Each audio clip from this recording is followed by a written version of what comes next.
What's up, guys? Don't forget to smash that like button, drop a comment, hype up the video, and if you're new here, hit that subscribe and join the family. Guys, if you want to support the channel and get something cool, check the first link in the description. Use my code HugoHenriqueMore to get 10% off on anime lamps.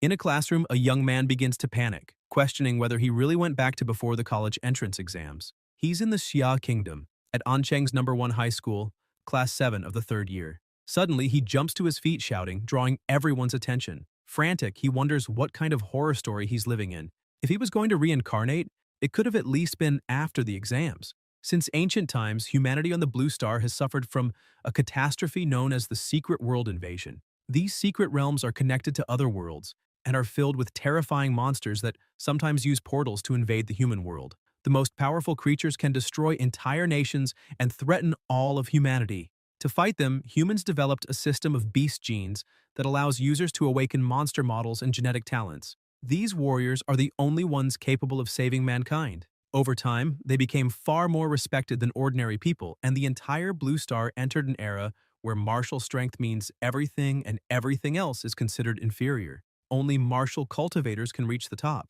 Suddenly, systems begin to appear in the minds of several young people, echoing a message. World transfer complete. Host body, Yihi, implanting memories. The protagonist lowers his head, wondering if his new name really is Yihi, just a simple high school student. The classmates around him start mocking him, saying he must be having another nightmare or calling him a loser, asking if he really plans to take the college exams.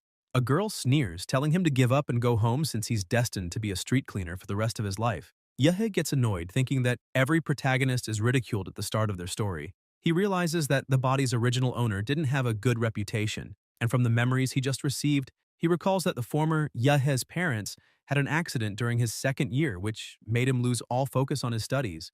Even though he used to have good grades, he ended up completely unmotivated.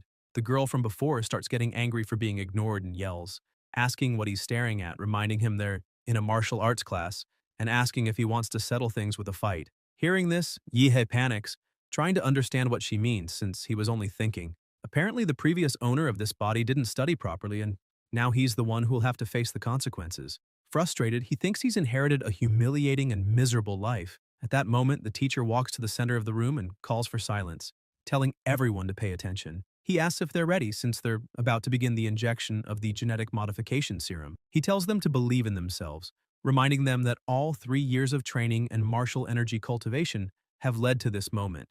Adjusting his glasses, he shoots a look directly at Yihe and comments that those who never took the lessons seriously. But Yihe tunes him out, thinking this is all some kind of joke. After all, he's not the one who messed up before. Still, he decides not to worry because now he's the one in control. He's inherited this body, and with a cold smile, he promises to do whatever it takes to turn the situation around.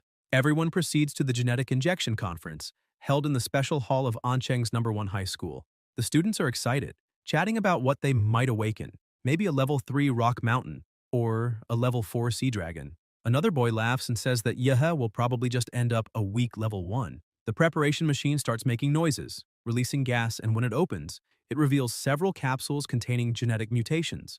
The teacher explains that this is the genetic awakening serum, containing primitive genes from all the magical beasts known to mankind. After injection, each person will absorb a random gene and awaken their abilities. He notes that normally the stronger one's body, the more powerful the gene obtained, and tells them to remain calm, just accept the energy flow when it starts. Then he calls them one by one, injecting the serum directly into their veins, granting each student the genes of these creatures. Immediately, a strange energy begins to radiate from their bodies, filling the hall with a powerful aura. Some start feeling sick, others faint, unable to withstand the pressure of the injection. Yehe watches in fear, thinking everyone's reacting strangely and that this won't be easy. Without hesitation, he injects the serum directly into the vein of his neck, saying that no matter what happens, he'll just get it over with. His eyes shine intensely, but nothing happens. The teacher approaches, remarking that apparently nothing much has changed. Yihi tries to play it off, saying maybe he got a faulty dose. The same girl mocks him again, laughing that he didn't awaken anything at all. She says a warrior without an awakening is like a bird without wings, doomed to crawl among the rest. She adds that it suits him perfectly and that now he can go sweep streets instead of trying to be a warrior. Yehe feels anger building up, remembering how she mocked him earlier in class. Suddenly, unbearable pain hits him, and he wonders what this feeling is. A system screen appears before his eyes with the message, Infinite Monster Model Obtained. Host, Yeha. Martial Abilities. Basic Chi Technique of the ninth student, Palm Block, Iron Body Technique. Monster Model Extracted. Yeha writhes in agony while the girl watches disdainfully, asking what he's pretending to do, saying there's no reason to act if he didn't awaken anything. He shouts for everyone to back away immediately. She snaps back asking why, but Yeha, eyes glowing and a dense aura emanating from his body, warns that if they don't move now, it'll be too late. Then his energy erupts, transforming his aura into that of a colossal metallic monster. The pressure blasts the girl and everyone nearby away. The students scream that the shockwave was too strong, asking who could have awakened something so terrifying. Some complain that they can't stand the energy and start vomiting. Among the awakened, one of them looks around and asks if anyone there is stronger than him. The system screen reappears, displaying Rank a Model, Dimora the Mad Flame, Abilities, Molten Fire Breath, Sporadic Absorption, Advanced Strength. Dimora the Lord of Flames will be unlocked once module compatibility reaches 100%. Current compatibility, 3%. Yehi keeps radiating crushing pressure throughout the room and in a firm tone declares that he has awakened a rank A model called Dimora, the Infinite Monster Model. Looking at his own hands, his voice trembling, he asks if the system will finally start helping him. The other students, still terrified, glance at each other and ask if that guy was really the loser Yeha, realizing his aura had forcibly pushed everyone back. They're stunned to see that even Wang Xing fainted, even though she had awakened a second-level magical beast, the Flame Claw Scorpion. It makes them wonder just what exactly Yeha has awakened. Regaining control, he laughs awkwardly and apologizes, saying he made a little mess during his awakening, but reminds them he did tell everyone to step back earlier. Suddenly, an announcement echoes through the school speakers, informing that all awakened students must proceed to the detection test to identify their magical beast type and martial level. In another room, several genetic analysis devices are ready for the examination. These machines measure the gene and martial level of the awakening. The first evaluated, Li Xinyuan, awakens a level 3 magical beast lineage, Swift Spider. His classmates comment that he's really lucky. He was just a normal student and now became number 1, saying powerful lineages are truly unfair. Next is Chu Zhou, considered the class's top student. Not only is he a level 9 martial apprentice, but he also awakened an impressive lineage, the Ice Demon Dragon. Everyone says that this time, the champion of Ancheng City will be him. Then they call Miss Liu and the students are amazed to learn she's also a level 9 martial apprentice and has awakened a rare level 4 lineage, the Infernal Sparrow, a creature that, in its true form, could destroy most of the city and is feared even by grandmasters. The protagonist watches as numbers appear on the screen and begins to reflect, realizing that the models awakened by others were classified as level 3 or 4 while his is marked as rank A. Suddenly, his turn is announced, and he hears people around him excitedly commenting on what they saw happen when he received the injection, saying, "It's going to be amazing." As he walks toward the device, everyone watches with admiration, whispering that his aura is intense and that he'll surely become someone powerful. Some shout that they need to befriend him, while several girls sigh, saying he's really handsome. Along the way, Yehi thinks about how this world revolves entirely around martial power. When he reaches the machine, he steps inside and the students continue their chatter, saying that with that aura, his level must be incredible. The atmosphere is filled with anticipation, though one person in the back remains silent, watching carefully, sensing that the powerful energy earlier came from Yeha and deciding to keep an eye on him. When the test begins, the device's screen displays an error. The system identifies him as only a level 3 martial disciple, but the rest of the data doesn't appear. His beast lineage is listed as unknown. Instantly, everyone who had admired him bursts into laughter, mocking him and saying that a level 3 disciple is pathetic, since even middle school students could beat him in a fight. They say that an unknown lineage probably means he doesn't even have one, and that even if he does, whatever lineage someone that weak could awaken would be insignificant. They add that the energy from before must have just been a system glitch. As soon as he steps out of the device, laughter echoes throughout the room, calling him a loser once again. Yehe, however, keeps a serious expression, thinking that this was already expected. The model wasn't detected because it's the Infinite Monster model. At that moment, the system interface reappears, displaying Infinite Monster Model Upgrade Guide. This model can be improved by completing missions or increasing reputation. Additional models can be acquired by performing these actions. Number of upgrades, 0. Reading that, Yehi starts to laugh, realizing that his rank model is different from the others, and that as long as he meets the conditions, he can have infinite models. That makes him shout in excitement that this way, he'll become the king of monsters. The next day at school, the teacher sips his tea and looks at him in confusion, asking if he really plans to stop attending classes to study for the entrance exams at home, and if Yihe thinks anyone would believe that. The protagonist firmly says he wants to improve, admitting that he's far behind everyone else and needs special training over the next few days. If he keeps the same pace as his classmates, he'll be doomed. The teacher replies that if he truly wants to become a warrior, he must enter college, but reminds him that even though he awakened a lineage, his foundation is weak. Therefore, he'll probably fail the entrance exams and should prepare to repeat the year.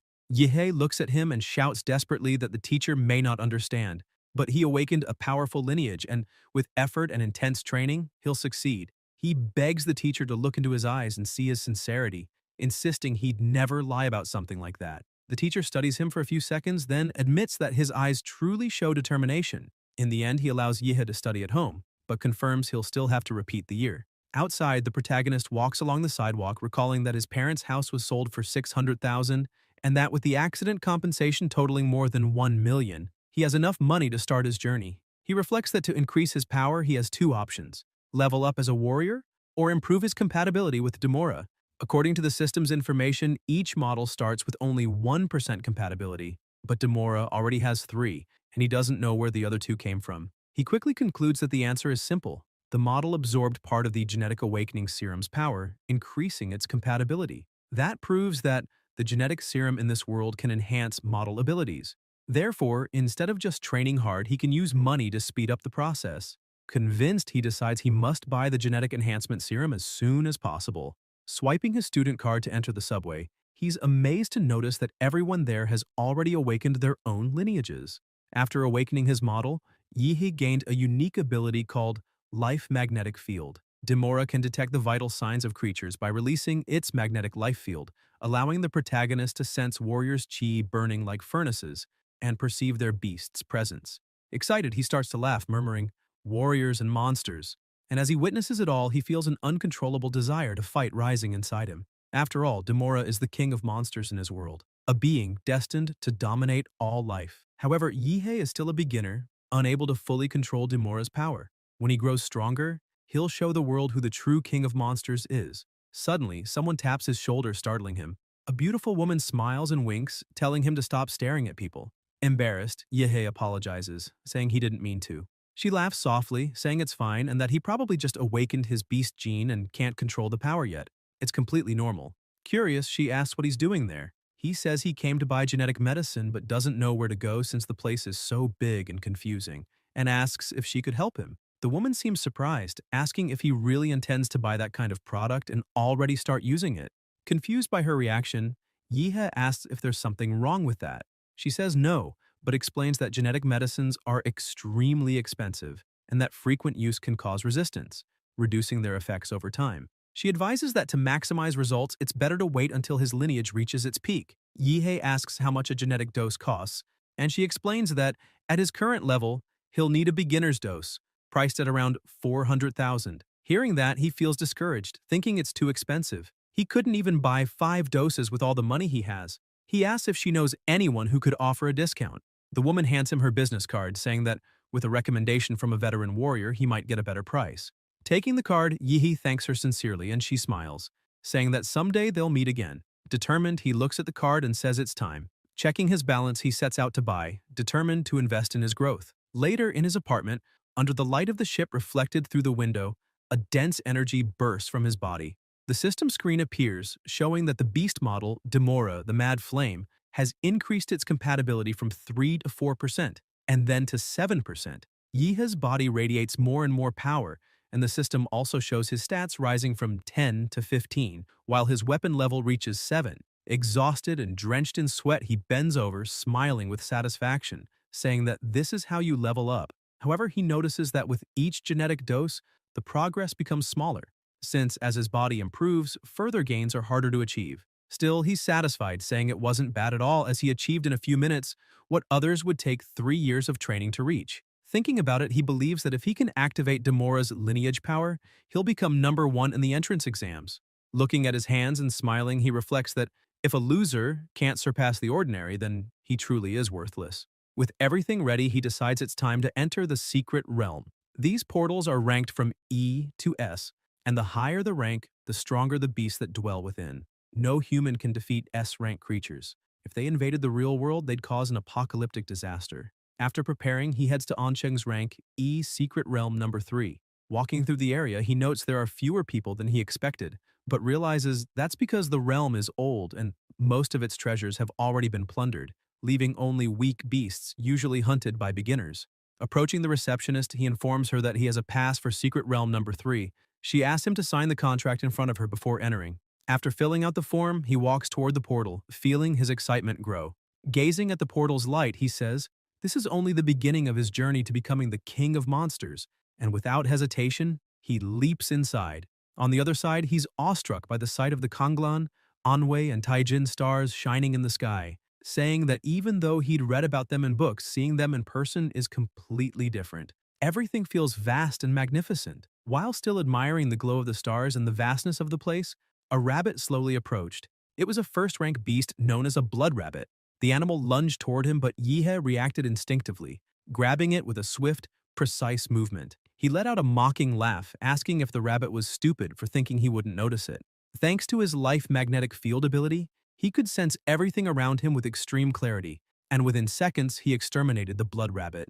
After destroying it, a small magic core appeared in his hand. Observing the shining stone, he noticed it was white in color, calm in quality, probably worth about 1,000 yuan. He thought to himself that he had just earned 1,000 yuan in a matter of minutes, a huge profit compared to what a normal person would take an entire month to make. However, looking at the core again, he concluded that focusing only on white stones would be a waste of time and that the ideal move would be to hunt a second-rank beast. Just then, a roar echoed beside him. A grotesque creature emerged from the shadows, a second-rank demonic insect. Excited, Yihe drew his dagger, ready to test his abilities. He charged forward and easily pierced his opponent, remembering what he'd read about that species in the monster encyclopedia. Compared to the steel-hard shell covering its back, the demonic insect's abdomen was much more vulnerable. The strike wounded it badly but also enraged it. The creature lunged at him and Yihe dropped his weapon, channeling his energy and firing a beam of light resembling a Kamehameha. The attack only made the insect angrier and it counterattacked by spitting 2 poisonous projectiles. Startled, Yihe barely dodged them and muttered in amazement, wondering if that monster's mandibles could really fire projectiles.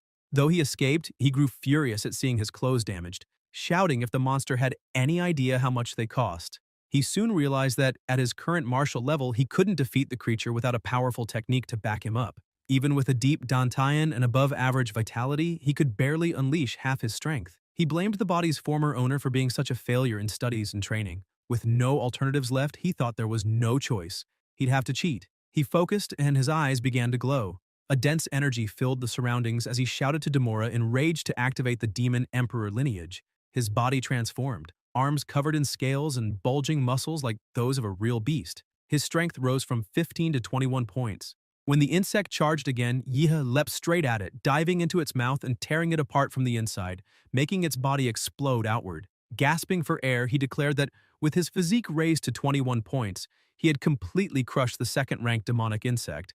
Even after reversing the transformation, he had to release the excess heat built up inside his body. Thick smoke came from his hands, and he joked to himself that he was turning into a jet engine. Looking down, he noticed that his newly bought sword had been completely corroded by the monster's poison. A weapon worth 250,000 credits, destroyed by a mere second-rank beast.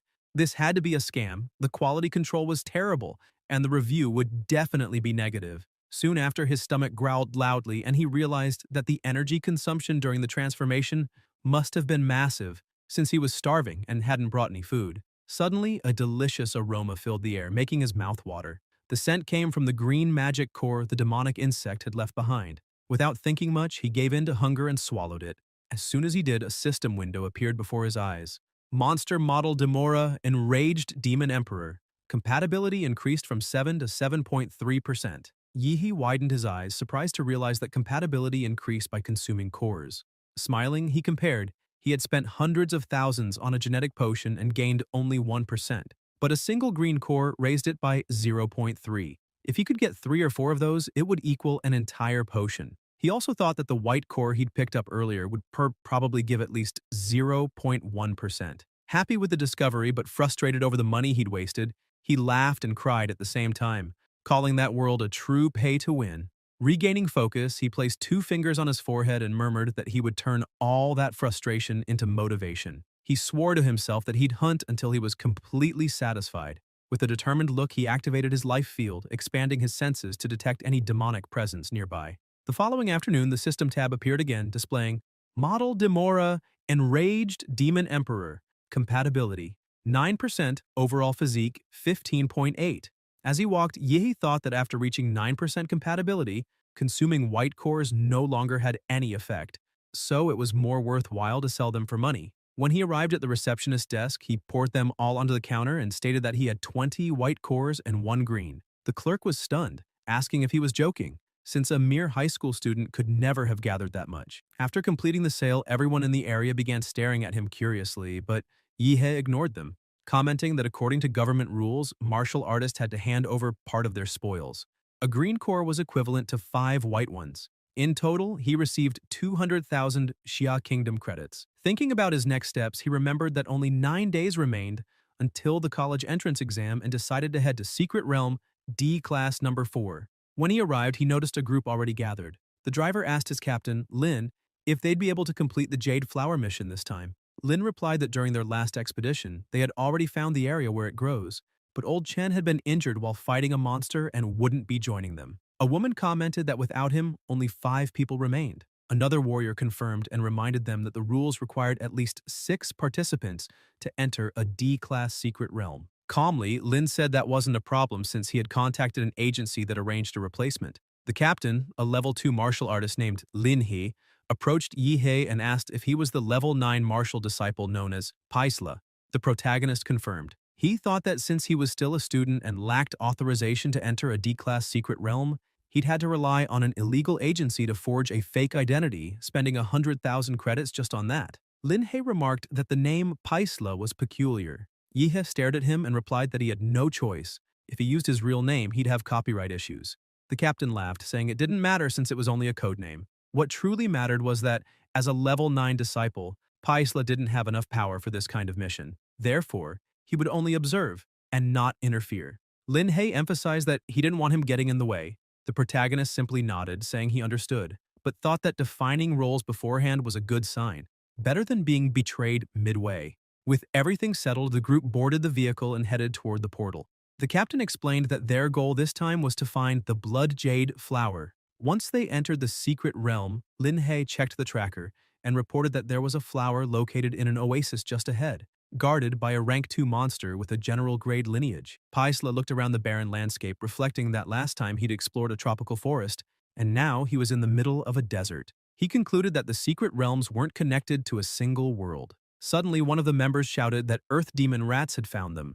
Lin He ordered Hood to handle it. Hood drew his knives and with rapid movements hurled them toward the enemies. The blades, infused with martial energy, exploded on impact, wiping out all the rats at once. He turned to the captain and confirmed that the threat had been eliminated. Yihei watched in awe, realizing that Hood infused energy into each throw, making them as lethal as miniature bombs. He also noticed that the man carried himself with a brutal demeanor and spoke only when necessary. The team continued moving forward until they finally reached the indicated area. They disembarked and continued on foot. Paisla asked why they had abandoned the jeep when the path to the oasis was still long. Lin He explained that the monsters in this region were extremely sensitive and that the sound of the engine would immediately draw their attention. As they walked, the captain distributed the roles. He instructed that Xiao Xia would throw the flash grenade to lure the beasts. Xiao Wu and Hood would handle the traps. Old Lu would provide suppressive fire, and he himself would stay on the front line. He pointed to Paisla and said he would just observe. The protagonist didn't like the decision, but replied that he understood. With everything in place, Xiao Xia tossed the flash grenade.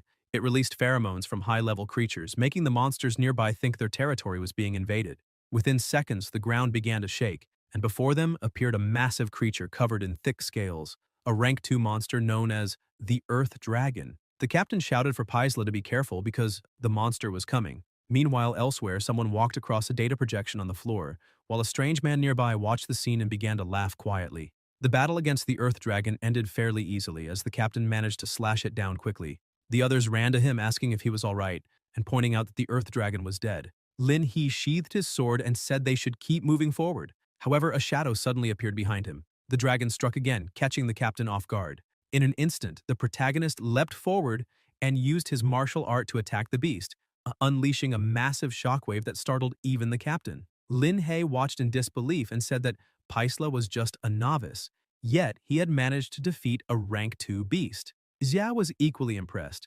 exclaiming that the punch was incredibly powerful. The entire group surrounded the protagonist, cheering and applauding. Xia said the heavy mountain-splitting fist had destroyed the creature, and Wu, excited, shouted and hugged him, saying the rookie had just slain a rank 2 beast. The captain clapped his hands and thanked him for saving his life, declaring that from now on, they were comrades. Paisla stayed calm and said it was nothing. Lin He held something in his hand, called the others over, and confirmed that the Earth Dragon was defeated. Wu pointed out that they had also collected the monster's soul essence, calling it a great prize. Xia, curious, looked at the glowing red orb and asked if that thing was really worth so much. As everyone admired the Earth Dragon's essence, the protagonist stared at it, thinking it looked like a giant fruit that made his mouth water. The captain confirmed its value, explaining that the essence greatly increased compatibility with one's model. He added that this time, it had been close, but they had managed to slay the dragon and find the flower. Suddenly, Hood stabbed the captain from behind and started laughing, saying there was no point in him thinking about that anymore. The others gasped and demanded to know what was happening. Lin He turned around, trying to defend himself, and asked Hood what he thought he was doing. A strange man appeared beside Hood and answered that it was obvious. Hood was just trying to get rich off them. That man was Huo Peng. The protagonist asked if they knew him, and Wu, furious, explained that Peng was infamous for stealing artifacts martial artists found inside dungeons, and now they were being robbed by him. The old man rushed to the wounded captain and held him up while Lin He, trembling, said that the blade was poisoned and asked Hood how he could do that, and how he had even known the location of the place, since not even the team had known where the blood jade flower grew until they entered the secret realm. The protagonist stepped forward and said it was all because of the daggers. Hood had clearly hidden information about the weapons he had scattered along the way. Hood laughed and praised Paisla, saying he was sharp and should be in school instead since the entrance exam was coming soon, but added that he had chosen to walk hand in hand with death. Confident, the protagonist cracked his neck and replied that it was true. The exam was close, and he already had the top score waiting for him. Hood lunged at him with a dagger, shouting that he was too arrogant. Paisla easily caught the blade, his eyes burning with anger, and said that the real arrogance was a filthy man barking at him. He released a fierce aura and said all that noise was irritating, that it was time to take out the trash. Peng watched, laughing with excitement, saying the protagonist was fascinating and that he wanted his head. Hood, following his leader's order, charged with incredible speed, but all his strikes were nullified by a single roar from Paisla. The force of the impact sent sand flying across the desert, and Hood used the cover to attempt a sneak attack. He moved silently, trying to strike from above, but the rest of the group shouted that he was coming from overhead. Paisla had already noticed. Concentrating, he prepared his mountain-splitting martial technique, saying this was the perfect chance to test his new skill. With a single strike, the attack pierced straight through his enemy's body. Lin He trembled, stunned by what he saw, and exclaimed that Paisla had defeated Hood with just one blow, wondering if he was truly a novice. The protagonist remained calm as if nothing had happened, while Hood's body fell to the ground. Peng shouted, asking if that was a genetic technique, and which great family he came from. Paisla asked what he was talking about and replied mockingly that he was from the MANHWA clan, then asked if Peng was about to beg for mercy. That infuriated Peng, who began releasing his power, saying that even if the protagonist had a genetic technique, he couldn't overcome the massive difference in martial strength between them. His body expanded, activating the Black Bear language and unleashing his full power. He charged using the Mountain Fist technique. Confident, Paisla ducked low and said he would start by breaking the bear's legs, striking with immense force and dodging the attack with ease. Peng used his momentum to leap into the air and try to hit him, but just before being struck, Paisla commented that second-class martial artists were indeed strong. His atomic breath hadn't even managed to shatter the man's ankle bone. Peng went for another attack, but the protagonist vanished and reappeared behind him, asking if he was done because now it was his turn. Paisla unleashed his mountain-crushing fist technique, delivering a devastating series of blows to Peng's body and defeating him effortlessly. Everyone in the group stood frozen, stunned by the overwhelming power before them. Lying on the ground, bleeding, Peng gasped that the protagonist's genetic technique released toxic gas and that such a thing was despicable. He said an evil martial artist like him would be cursed and punished. Paisla, eyes bloodshot and consumed by rage, prepared another strike and said the list of people who had cursed him just kept growing. asking who Peng thought he was to say such things. Sometime later in the central gymnasium of Ancheng, a great festival was about to begin. The place was packed, and the students who passed would receive scholarships. The commentator took the stage, greeted everyone, and announced that this year's selection for the martial arts universities was officially open, wishing all participants good luck. He explained that the exams followed a dual format.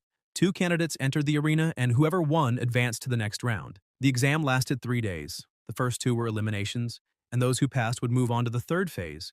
Each student had to fight 3 times in the preliminaries, and the winners would continue until the champion was decided. The announcer concluded his speech by saying that they were the future of humanity and should fight not only for themselves, but for the entire human race. They must show their full strength in this exam. Then he officially declared the Ancheng City Martial Arts Examination open. Battles in Arenas 1 and 4 began, but the commentator noticed an issue in Arena 6. One of the candidates hadn't shown up. He explained that the competitors for that arena were Xing and Yihe, both from Ancheng's first school. However, only Xing was present, and according to the rules, if the duel began and the other contestant didn't appear, they would be disqualified. Xing said that the humiliation at the genetic conference had been the worst moment of her life, and that she just wanted to use her fire scorpion to teach the protagonist a lesson. But it seemed that Coward was too scared to show up. She called it a huge disappointment. The crowd began to murmur, saying it was pathetic, that he didn't even have the courage to appear for the exam. Someone added that he was probably hiding at home crying, and that people like him didn't deserve to be in high school. The referee blew the whistle, announcing that the time was up, and that Yihe of Ancheng's first school was therefore disqualified. Suddenly, a bright light burst across the sky, drawing everyone's attention. People wondered what it was, one remarking that the aura was unbelievably strong, questioning if it was even human, and what kind of power could let someone fly like that. The protagonist descended from the heavens like a meteor, crashing into the center of the arena and unleashing a crushing wave of pressure. Xing froze, confused, until she saw something appear before her. Yehe struck her directly in the face, sending her flying across the stage. He looked down at her and remarked that this time had been close. He almost would have had to wait for next year. Xing lay unconscious on the ground. The commentator announced that Yihe had won the first battle, emerging victorious. The crowd raised their hands, cheering wildly, shouting that he was unbelievably strong since he had defeated his opponent with a single blow and made a spectacular entrance. Excited voices in the stands said it must have been the legendary Heavenly Step technique. The system screen appeared, showing that the host's total attributes had reached 225, and that the monster model Demora, Enraged Demon Emperor, had achieved 20% compatibility. Yihe was thrilled with the result, remembering that Captain Lin He had given him the Blood Jade Flower as thanks for everything he'd done. The fruit had greatly enhanced his body, though it had taken some time to take effect. Now he was fully ready. It was time to sit back and let the show begin. The first matches ended and the second round began.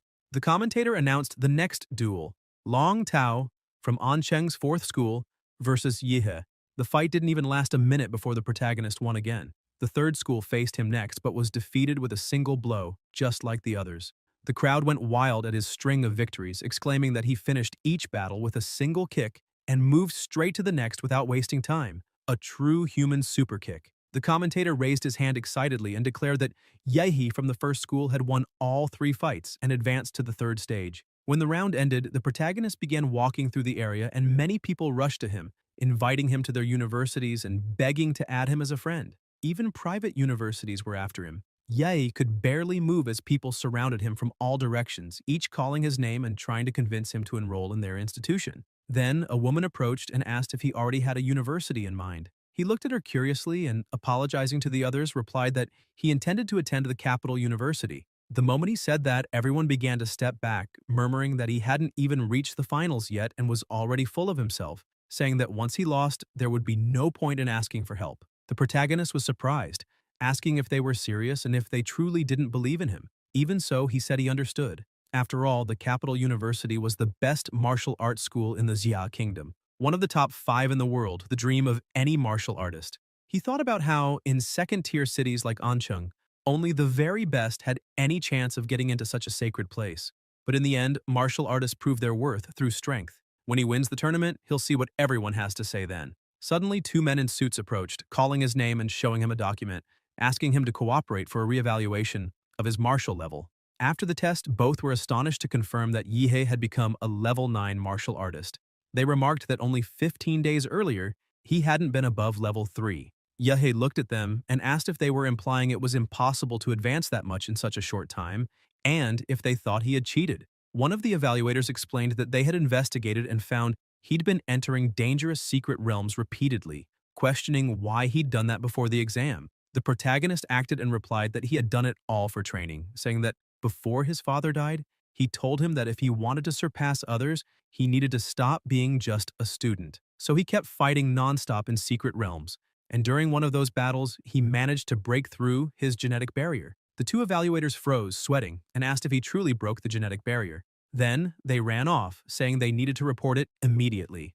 Yihei watched them go, confused, realizing he had now become a subject of special observation. Later in his room, he saw countless posts from parents, friends, and relatives wishing the candidates good luck, along with live interviews of families supporting their children. He looked up and muttered that apparently no one had come to support him, just an orphan no one cared about. But in truth, on the other side of the screen, his former teacher was watching and silently cheering, hoping he would fulfill everything he had promised. The next day, in the first round of the qualification stage, the protagonist from the first school was set to face Luo Zhuan from the third school. People whispered that they remembered that name. Zhuan had been number 1 in the third year, a level 8 martial artist who had awakened a rare magical beast lineage, and both his parents were martial artists too. They concluded that Yihei was doomed. The protagonist, however, ignored it all and simply asked if they could start already. That irritated Zhuan, who asked if Yehei really didn't know who he was. The protagonist replied that knowing or not didn't change the outcome of the fight.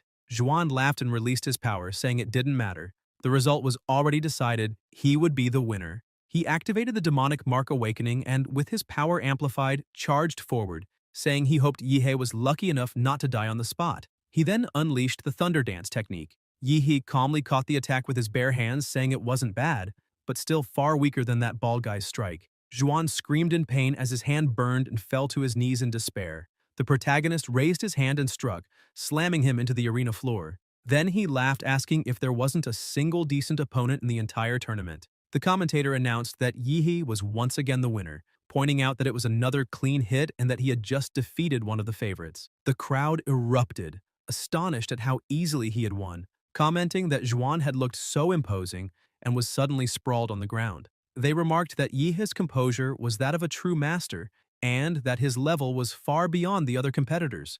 A truly absurd gap. Women in the audience screamed excitedly, saying, "Now that's a real man," and that they wanted to have his children. Even though he had only used his hand this time, the audience joked that it still counted as a single strike. The crowd kept roaring, fascinated by the protagonist's overwhelming display. As Zhuan was carried off on a stretcher, Zhou approached Yihei and said that since he was the chosen one, he'd be the one to take him down in the finals. Meanwhile, in the Capital University's live broadcast room, one of the staff pointed at the screen and shouted for all information on Yihei to be pulled up immediately. In another battle area, the second bracket was on fire, the audience fully engaged as two dazzling twin girls fought. The match was between Kai Xiaoling, known as the queen of Ancheng's second school, and Liu Qingshu, the untouchable flower of the first school. Xiaoling taunted her, saying she couldn't stand her opponent's cold, emotionless face. Qingshu simply stared at her in silence. The referee gave the signal to start, and Xiaoling dashed forward, laughing, and saying she wanted to see if Qingshu would keep that arrogant look once she was lying on the ground. The girl from the first school activated her martial art, the Liu family's secret art, Beloved Sovereign. The two exchanged swift attacks, dodging and countering each other with precision. Xiaoling intensified her strikes, saying it was time to get serious, and activated her explosive fist technique. She found an opening and attacked without hesitation, but realized too late that she'd fallen into a trap. Her arm was caught by the airwaves Qingshu had created, preventing her retreat. Qingshu seized the moment and used the soul-reaping technique. The commentator was astonished, saying that such a high-level technique shouldn't even be possible for a high school student. He added that with that kind of talent, she wouldn't even need to take the exam. She could get a direct recommendation to a capital university. But at the last second, Xiaoling transformed, unleashing her full power. Her lineage awakened. Shadow Tiger. The commentator exclaimed in disbelief, saying she had managed to awaken a third-grade lineage. The strength of the Shadow Tiger was legendary, and controlling such power was nearly impossible. He said this girl had a brilliant future ahead of her. Xiaoling, in her complete transformation, revealed her lineage, the Phantom Shadow Bird. Qingshu, still calm and cold, simply said it was fine. Xiaoling lunged, mocking and asking if she really thought she could win.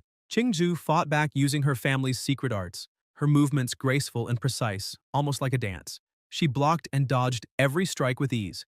Xiaoling grew more aggressive, activating the tiger's brutal kick technique. Qingzhu remained composed, focusing energy into her fingertip, the legendary, primordial jade finger. With a single touch, she halted the kick, triggering a massive burst of energy that engulfed the entire arena.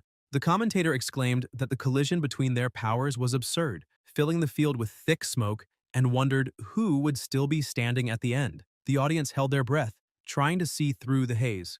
Slowly, the smoke cleared, revealing Xiaoling still standing. The commentator noted that she remained on her feet, but moments later she collapsed unconscious. Qingzhu stood unharmed, her serene expression unchanged. The commentator declared that she was unshaken and emphasized that, with just one martial technique, she had crushed a level 9 opponent with an awakened lineage, something worthy of a prodigy born once in 100 years. He officially announced Qingzhu's victory. The crowd went wild, calling her a monster and praising her overwhelming power. With the matches over, the quarterfinal draw began. The commentator announced that the next to draw would be the protagonist. Yihei reached into the container and pulled out a ball marked with the letter A. A fighter beside him laughed good-naturedly and showed that he had also drawn A, meaning they would face each other. He introduced himself as Shen Jiaguan from Qingfeng Private Academy. Yihei replied, introducing himself as being from An Qing's first school. Jiaguan pointed toward the arena and said their match would be the second one, so they should watch the first together. The commentator then announced that the first quarterfinal match, Luo Shi from Qingfeng Academy versus Chu Zhou, was about to begin. Jiaguan watched the broadcast closely and remarked that Luo Shi was indeed very strong. Jiaguan had repeated his final year just to try again for admission to Capital University and possessed exceptional control over his lineage. However, before Zhou, he didn't stand a chance. The protagonist asked who this Zhou was, and Jiaguan replied that he also studied at Yihei's school, surprised that he didn't know. While they spoke, the match ended and the commentator announced Zhou's victory. The Qingfeng Academy director watched furiously, unable to accept that his student had lost without even being able to react. Yihei took the opportunity to ask Jiaguan how Luo Shi compared to him. Jiaguan smiled kindly and explained that he was the president of the martial arts club in the third year, adding that even if Luo Shi joined forces with 2 other classmates, he still wouldn't be able to defeat him. Then his expression turned serious as he looked at Yihei and said that he believed the protagonist was his greatest rival in the tournament. He explained that since childhood, he'd had an unusually sharp sense of perception and could feel something powerful inside Yihei, a dormant volcano, a beast about to awaken. Then, smiling again, he said he hoped for a great match, because it was time for the two of them to face each other. They walked to the center of the arena, and the commentator announced the start of the second quarterfinal match. Shen Jiaguan from Qingfeng Academy versus Yihei from Ancheng First School. The moment the match began, both exchanged blows so powerful that part of the arena was destroyed. The commentator shouted in excitement, saying both fighters seemed evenly matched. The pressure of the fight was so intense it could be felt by the audience. Suddenly, Jiaguan noticed blood dripping from his nose and asked if that was one of Yihei's lineage abilities. He increased his power, saying that the ability to distort cells directly was truly mysterious. Yihei realized that Jiaguan had formed a martial energy barrier around his body to defend himself against nuclear radiation, which only made him more excited, admitting his opponent was an incredible martial artist, a real monster not to be underestimated. Jiaguan charged, declaring that if that was the case, he'd show him the martial arts passed down for generations through the Shen lineage. He activated his mind and form box technique, Deer Peak. His strikes were fast and precise, so powerful that Yihei couldn't dodge and took the impact head-on. The blow was devastating. The back of Yihei's shirt ripped open. The commentator exclaimed that it was a powerful hit and that Yihei, known as the super kick, had been struck for the first time. The impact made him spit blood, and the announcer emphasized how destructive Jiaguan's mind and form technique truly was. Even wounded, Yihei was merely pushed back, refusing to fall. Jiaguan followed up, saying there was no escape, and used the bear collision technique. This time, Yihei managed to defend with his arms, avoiding a direct blow. As he held the strike, he thought that Jiaguan's attacks weren't purely physical. He was infusing martial energy into his body, doubling the damage. He realized that his previous opponents had been mere amateurs with no experience against real fighters. Suddenly, Jiaguan's arm extended, wrapping around Yihei's torso and pulling him in. Jiaguan said Yihei was half right. He didn't just infuse energy into himself, he could also block his opponent's energy, preventing them from using martial techniques. He then hurled Yihei using monkey throw and followed up with tiger leap, jumping high and slamming him hard, making Yihei feel intense pain. Jaguan gave him no respite, diving down like an eagle and shouting that Yihei would never win this fight. The blow landed with full force, both crashing into the arena floor in a massive explosion that engulfed everything in smoke. Jiaguan stood up laughing, satisfied, saying that attack had felt amazing. The commentator said the series of attacks had left Yihei no chance to counter, and that the medical team was already preparing to intervene. He explained that the combination of Jiaguan's mind and form techniques would have killed any normal martial artist, and the winner had already been decided. The winner from Qingfeng Academy was... But before he could finish, a deep sound echoed through the arena. Jiaguan turned, startled, as an overwhelming surge of energy spread through the air, making even his voice falter. The smoke slowly cleared, revealing Yihei stepping out of a crater, smiling as he said his opponent was indeed very strong. Then he activated Demora's wild trait, Lineage Awakening. Yihei's body was completely enveloped by his beast's form. Flames and dense energy surrounded him, shaping the figure of Demora, the enraged demon emperor. He looked at his opponent and with a calm and commanding tone, said that if it was any consolation, Jiaguan was the first person to witness that form up close. The commentator, speechless, shouted that it was unbelievable. If high school students could manifest a beast personification, they could be admitted to Capital University without even taking the exam. He excitedly confirmed that it was indeed a magical beast personification and said he'd never expected to see another martial genius in a small city like Ancheng, besides Qingzhou. Faced with that colossal creature, Jiaguan began to panic, barely able to speak. The protagonist walked slowly toward him, and Jiaguan, voice trembling, admitted he never imagined his opponent's awakening would involve such a high-level lineage. Meanwhile, one of the examiners monitoring the fight through his headset suddenly heard strange noises. They all use these devices to track battles precisely. He stood up, in shock, as an alert appeared on his interface. Nuclear radiation levels had reached 9,999,999. The examiner shouted, asking what was happening, stating that the radiation had surpassed all safe limits.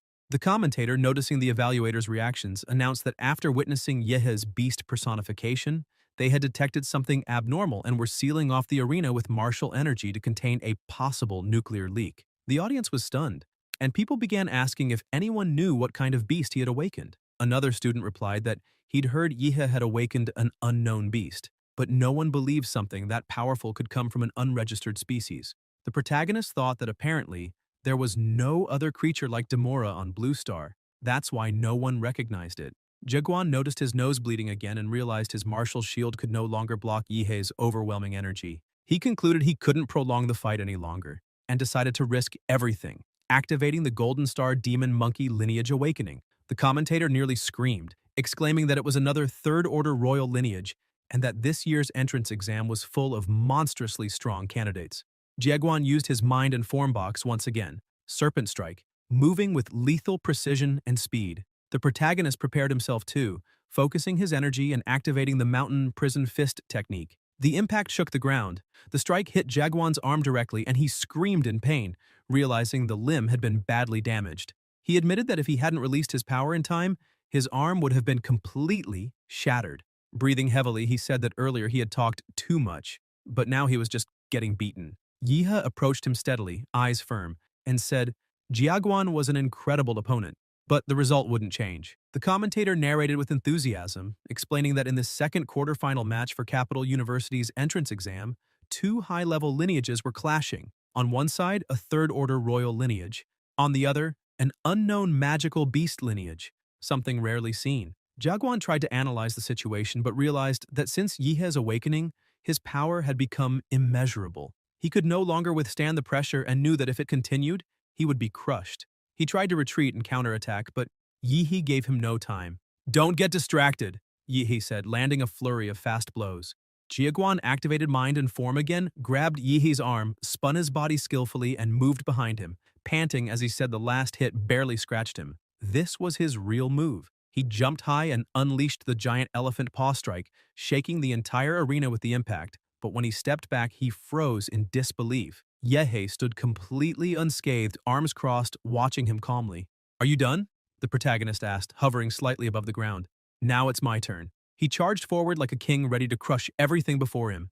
But before the blow could land, Jiaguan dropped to his knees, exhausted, shouting that he surrendered. The protagonist stopped, confused, not understanding what had happened, then exploded in frustration. He shouted angrily, saying he'd waited so long for his turn and now the moment was ruined. Taking a deep breath, he calmed down, lowered his hand, and said he'd let it go. He released the built-up energy, returning to his normal form, and remarked that, according to the rules, once an opponent surrenders, the other can't continue the attack. The commentator announced that the match was over, and once again, victory belonged to Yihei.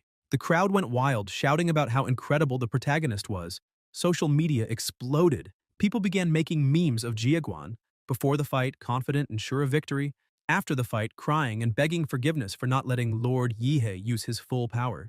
Dozens of fan pages started popping up, urging people to join Yihei's fourth fan group via WhatsApp since the first three were already completely full. Others shared links on the Toker platform, telling everyone to follow them to watch the full video of Yihei's entrance exam battle.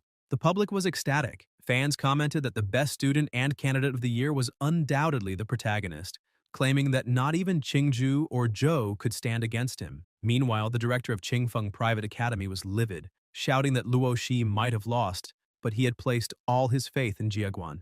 As soon as the fight ended, the director stormed into the arena, yelling at Jiaguan, demanding how he dared to admit defeat, and if he had any idea how much money had been invested in his training up to that point. Furious, the director said that if Jiaguan didn't repay every cent of debt, he shouldn't even dream of entering university. Jiaguan calmly placed a hand on the director's shoulder, startling him. The man stammered, asking what he was trying to do. Jiaguan looked him straight in the eyes and said the director wouldn't be able to withstand that punch. That surrendering had been the best choice to avoid destroying his own body. He asked if the director had the guts to step into the ring and take that blow himself. Then he added that, out of gratitude for the school's kindness, he would repay the debt little by little in the future, but warned him never to threaten a warrior stronger than himself. The director began trembling and, with no words left, admitted that Jiaguan was right. The commentator returned to the broadcast, announcing that after a fierce set of battles, the four best candidates in this year's entrance exam had been decided: Yihei, Qingju, Zhou, and some other random nobody. He also emphasized that Ancheng's first school was the clear overall winner, claiming 3 out of the 4 semifinal spots. At that moment, the first school's director was beaming with pride, laughing and saying that old Lu had worked at the school for so many years, and now it was time for him to be promoted. Overjoyed, Lu cheered at the top of his lungs, shouting about how incredible his student Yihei was. The commentator announced that the semifinal draw would begin right then. The protagonist stepped forward, picked his ball again, and realized he would be the first to fight. Qingju showed hers. It was the same. The commentator revealed that the first match of the college entrance semifinals would be an internal battle between 2 students of Ancheng's #1 school, Yehei and Qingju. The audience erupted in excitement, shouting that they had been waiting for this fight, certain it would be one of the best in the entire tournament. However, many believed Qingju had the upper hand, as she had mastered 2 royal martial arts of mysterious origin. With those alone, she had defeated Xiaoling, who possessed a 3rd-rank royal lineage.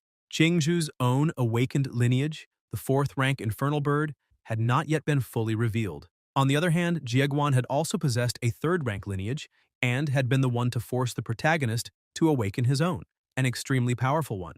It was estimated that Yihei's lineage was also of the 4th rank, though still incomparable to that of the goddess Liu, who not only held a lineage of equal level, but also mastered exquisite martial techniques. Finally, both proceeded to the semifinals arena. They stepped into the center while the referee called for silence.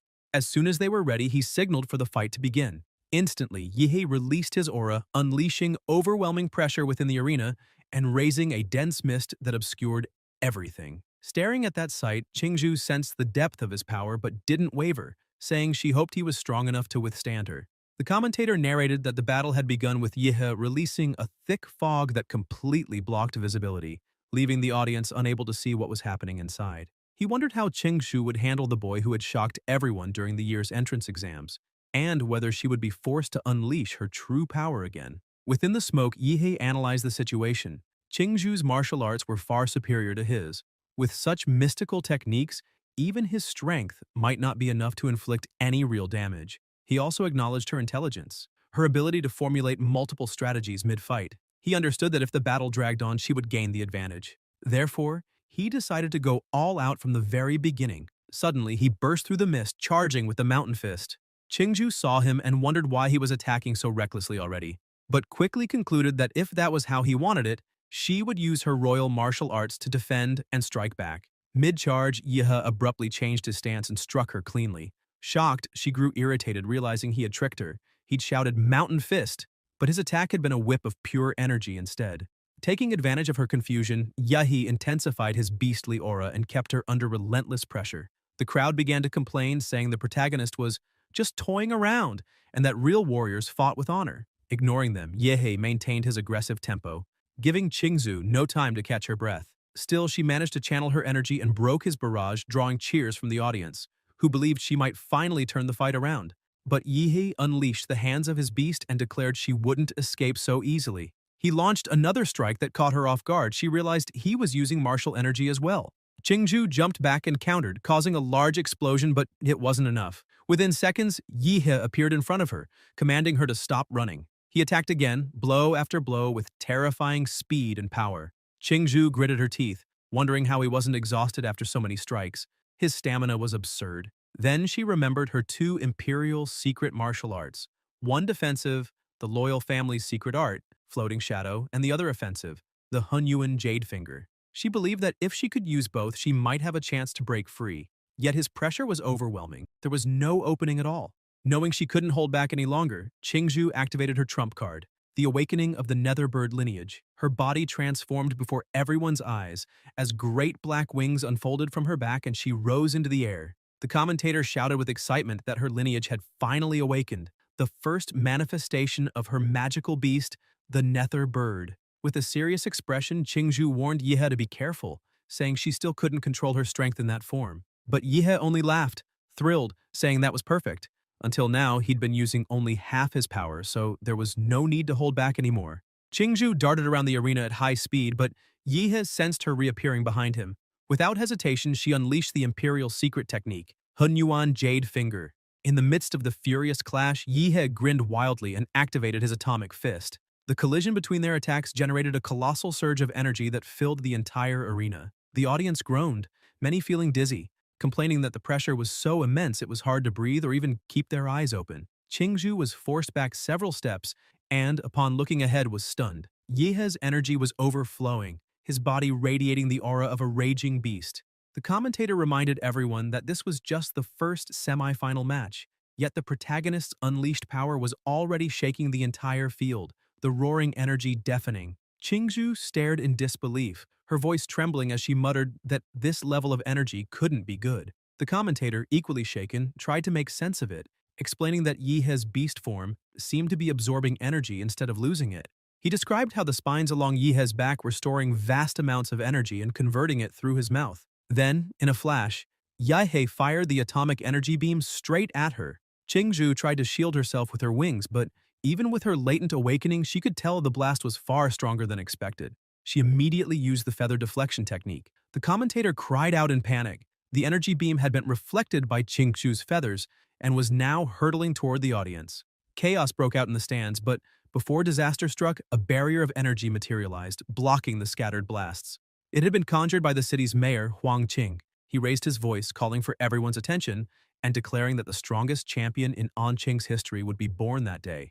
The crowd erupted, cheering as the commentator praised the mayor for protecting them. Inside the arena, however, blood began dripping to the floor. Qingzhu was gravely injured, her wings torn to shreds. Trembling, she faced the protagonist and admitted in a weak voice that he had shattered her bird's defense with a single strike. Shaken, she began doubting herself, wondering if she could still defeat him. At that moment, her mind drifted back to childhood memories, voices telling her she was the Liu family's hope, that she must never lose. She remembered that her ancestors watched over her, and that disappointing them would be unforgivable. She thought of her mother, who had dedicated her life to training her so she could one day restore the Liu family's honor. For that reason, she felt she had to win, no matter the cost. In her mind, she saw herself as a frightened child, her mother kneeling beside her saying she must win not only that tournament but also in life itself. The pressure was suffocating. Qingzhu could barely breathe.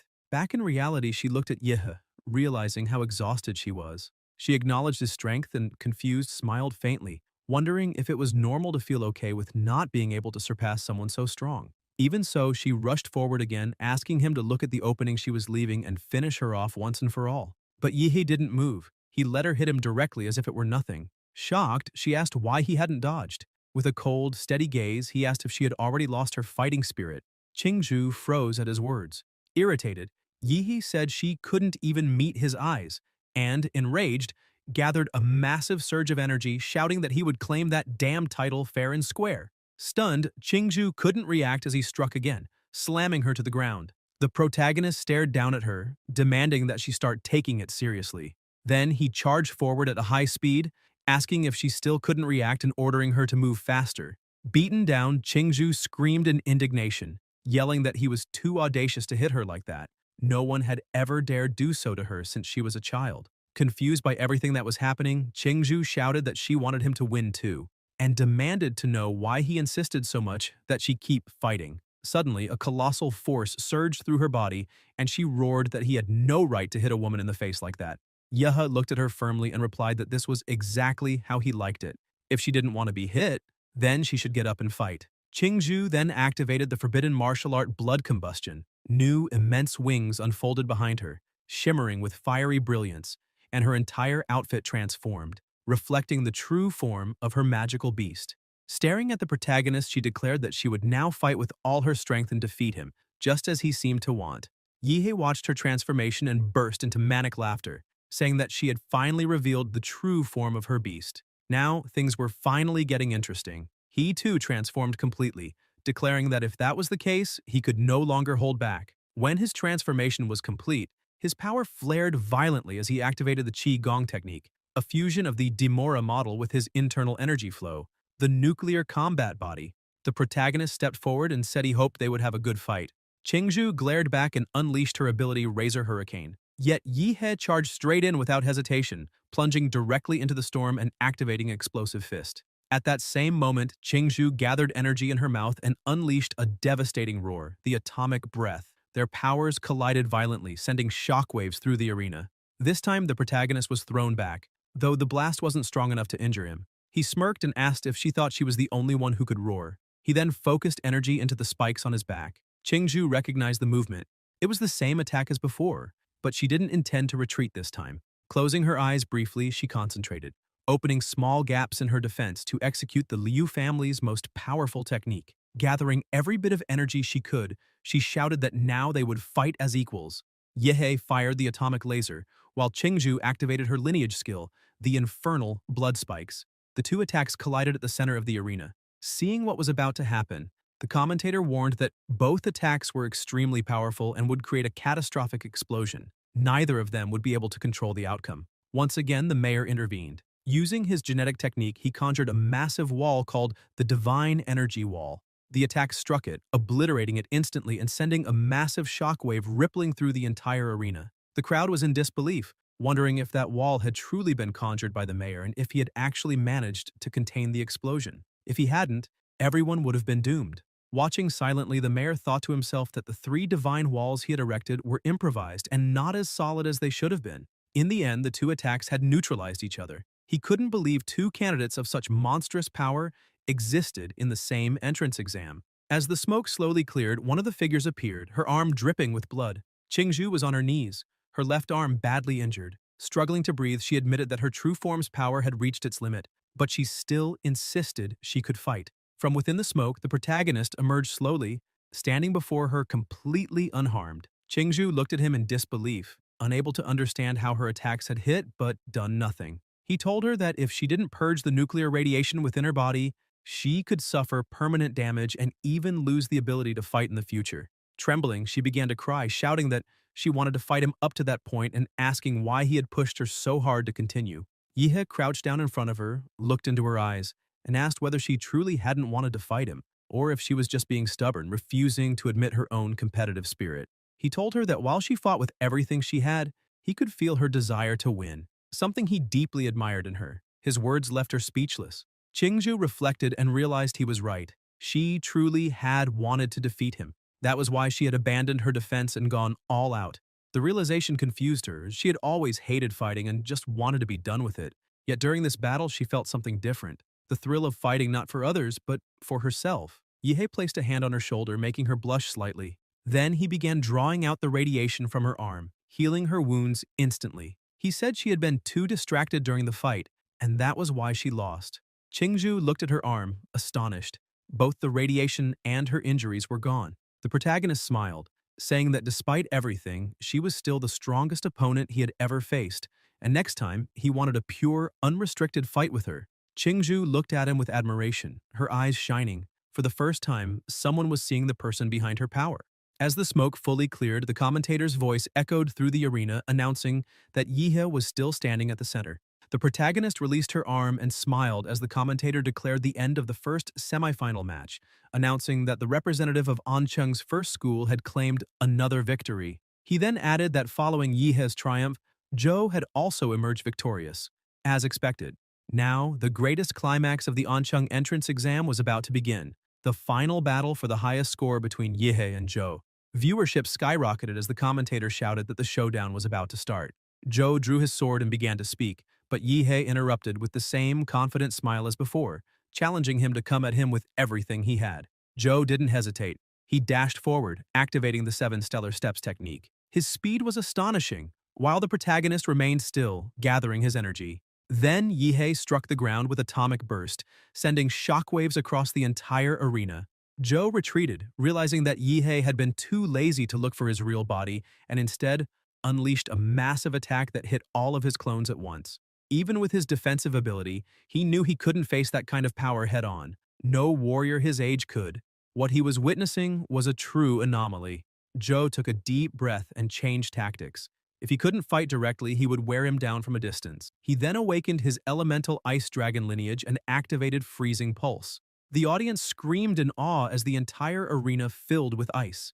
The attack engulfed Yihe, trapping him inside a gigantic block of frozen crystal. Many shouted, believing that Zhou had actually defeated the great demon Yihe.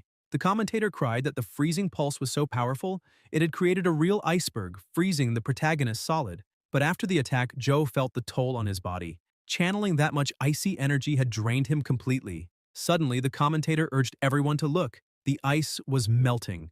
A ray of radiation sliced through the frozen wall, shooting straight toward Zhou, who froze in shock, unable to believe it. The protagonist shattered the ice prison effortlessly. Zhou tried to react, raising a wall of ice to defend himself, but the impact destroyed everything, though he barely managed to survive. Yihe stepped calmly from the wreckage, saying that Zhou's dragon of ice had never worked and never would. Apparently, he was the perfect counter to anything cold. Taking a deep breath, he said the gap between their strengths was immeasurable. Enraged, Zhou shouted for Yihe to take his final attack. His ultimate technique, originally meant for Qingzhu. Gathering the last of his power, he formed a colossal sword of pure ice, the soul-annihilating sword intent. The mayor watched in astonishment, recognizing the technique and wondering how someone so young could wield such power. Zhou poured his entire soul into the strike and lunged, slashing at the protagonist. Blood splattered, but all he managed was a small scratch on Yihe's hand. The protagonist smirked, saying that when Zhou had a better sword, maybe he'd have a slim chance at victory. Desperate, Zhou watched his weapon shatter completely. Out of options, he looked at the protagonist and asked what his odds of winning truly were. Yihe laughed and replied that they were probably a little better than becoming successful livestock. Zhou finally understood the vast difference between them. Drained, he returned to normal, raised his hand, and surrendered. The commentator shouted with overwhelming excitement that the winner of Ancheng's college entrance final was Yihe. The crowd exploded into cheers, once again hailing the protagonist as an absolute legend. They said everyone had been right from the very beginning. Even though Zhou was incredibly strong, he was nowhere near Yihe's level. The match was being broadcast throughout the city, and the comments spread like wildfire. Many viewers said they'd heard that, just a year ago, Yihe had ranked near the very bottom of his class, but now he stood at the very top, a true symbol of inspiration. Moreover, this year's entrance examination had been on an entirely different level, far surpassing any before it. Because Yihe had won so decisively, he was now being recognized as the strongest champion in the history of the exam, someone no one could ever surpass. The crowd chanted his name over and over as the commentator climbed up to the stage, his voice booming through the speakers for everyone watching the 24th annual city examination. After 3 days of intense battles, he declared, the #1 student had finally appeared. Slightly embarrassed, Yihe gave a faint smile, feeling that he had finally achieved his goal. The commentator brought the microphone closer and remarked that he'd heard Yihe's strength came from a long journey of struggle and perseverance. Now that he had reached the top, perhaps he had something to say. Ye thought to himself that the commentator was clever, turning a simple question into a subtle trap. But he spoke anyway. He said that above all, he wanted to thank his teacher, the one who never gave up on him, even in his darkest moments. It was his teacher who had encouraged him when he had fallen to his lowest point, and thanks to that, he had discovered his true fighting spirit. On the other side of the broadcast, the teacher was watching, tears streaming down his face as he held onto the television, muttering that he didn't deserve such gratitude, calling himself a mediocre instructor who had failed to recognize the boy's potential from the start. Meanwhile, the school director waved at Yihe from the audience, making hand gestures indicating a 2 million reward, but quickly changed his mind and raised it to 10 million, asking Yehe to promote the school during his speech. Seizing the opportunity, Yehe thanked both the institution and the director, saying that without their guidance, he wouldn't have reached this point. Then, gripping the microphone firmly, he raised his hand and shouted that, above all, the most important person to thank was himself, because without his own effort and determination, he would never have come this far. Suddenly, the system appeared before him, congratulating him for earning the title of #1 student. As a reward, he would receive a random model ability. Surprised, Yihei realized that the system had a reward mechanism and grew eager to discover what his new ability would be. After the interview, as he walked through the arena corridors, voices echoed all around. "He's finally out!" Dozens of people rushed toward him, trying to get another interview, bombarding him with questions about the university, the difficulties of the tournament, and his personal impressions. The protagonist ran to escape, begging them to stop following him, but one reporter caught up and asked an inappropriate question, making him run even faster, saying he didn't have time for that nonsense. After a long chase, Yihei finally reached the basketball gym, panting but relieved to have shaken off the crowd. What truly made him happy, however, was the realization that he wasn't limited to a single combat model. He could gain more abilities through the system. At that moment, a figure appeared beside him, congratulating him on his victory and for achieving first place. Startled, Yihei thought it was another reporter, but the man removed his hat and told him not to be mistaken. He wasn't a journalist, but someone from Huadu. The stranger looked him straight in the eyes and said it was time to discuss the matter of his genetic trait. Tension filled Yihei's chest. He thought there couldn't possibly be any problem with his trait since all his abilities so far had come from his monster model. Still, he wondered if this man somehow knew about his powers, and who exactly he was. The man then asked if Yihei had ever talked with his father about the genetic trait. The protagonist nodded, recalling the inherited memories of the body he now inhabited. Yes, that conversation had indeed taken place. The visitor pulled a folder from his bag and asked if Yihei had never wondered how his father, just a simple taxi driver, could possibly know about something so complex and unrelated to his profession. A sense of unease washed over Yihei as questions began racing through his mind. The man opened an envelope and explained that Yihei's case was special. Because of that, Huadu had decided to make an exception, allowing him to see a confidential document. Driven by curiosity, Yihei took it, sensing that what he was about to read would change his life forever. Inside the envelope, the title read, Prometheus Research Institute. It was a prestigious organization in the field of genetic biology on the Blue Star, but one that had been banned in many countries after a mysterious incident. Most of its leading scientists had disappeared, living under false identities scattered across the world. According to the file, the central project of Prometheus had been the study of genetic traits. As he read, Yihei began to piece things together. It seemed these people believed that his father had been one of the institute's key researchers, and that he himself might have been one of his father's experiments. The man in front of him told him not to worry. The nation wouldn't take any action against him. He was only there to inform him of the truth, as someone directly involved deserved to know. Yihei silently wondered if the man would be offended, if he said he wasn't even remotely concerned. The visitor went on, saying that Yihei had been an essential part of the project and that was why they wished to protect him. Feeling a mix of pride and irony, Yihei replied that it might be troublesome for them since famous people tend to attract problems and attention, but society adapts quickly to that sort of thing. The man simply smiled and said he would take his leave for now. Once he was gone, Yihei sighed with relief, happy to finally be alone again. He had earned a generous reward from the entrance exam, a scholarship worth 2 million from the director, an additional 800,000 bonus, and a guaranteed spot at Huadu University.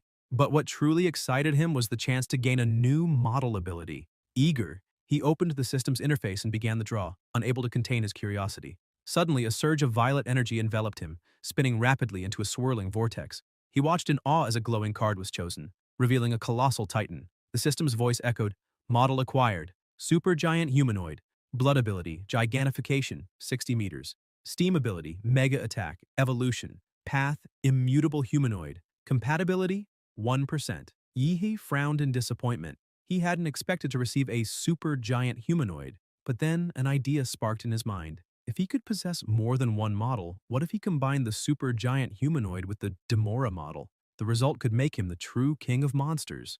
Meanwhile, elsewhere, a man answered a call. The person on the other end asked if he was turning down missions for personal reasons. The man confirmed, instructing them to cancel everything. As he hung up, the camera panned to a deep hole in the table, a mark he always left when he lost control. He thought about the report he'd just received regarding his younger brother. It stated that the body hadn't been found in the secret realm, only residual traces marking his last known location. Tests detected faint levels of nuclear radiation. He turned his gaze toward the television, where Yihe's battles were being broadcast. Closing his eyes, he muttered that he had warned his brother to stay out of society, but he hadn't listened. He remembered their mother's dying wish to take care of his little brother.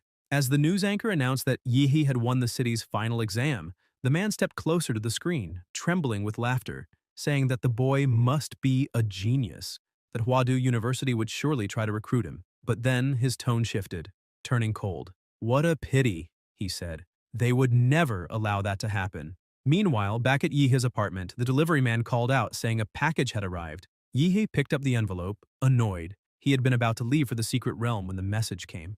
Opening the letter, he read, "Yihe, according to the Huadu Central Research Department's investigation, a new secret realm rift will open at Red Tree Mountain in Ancheng City at 1500 hours.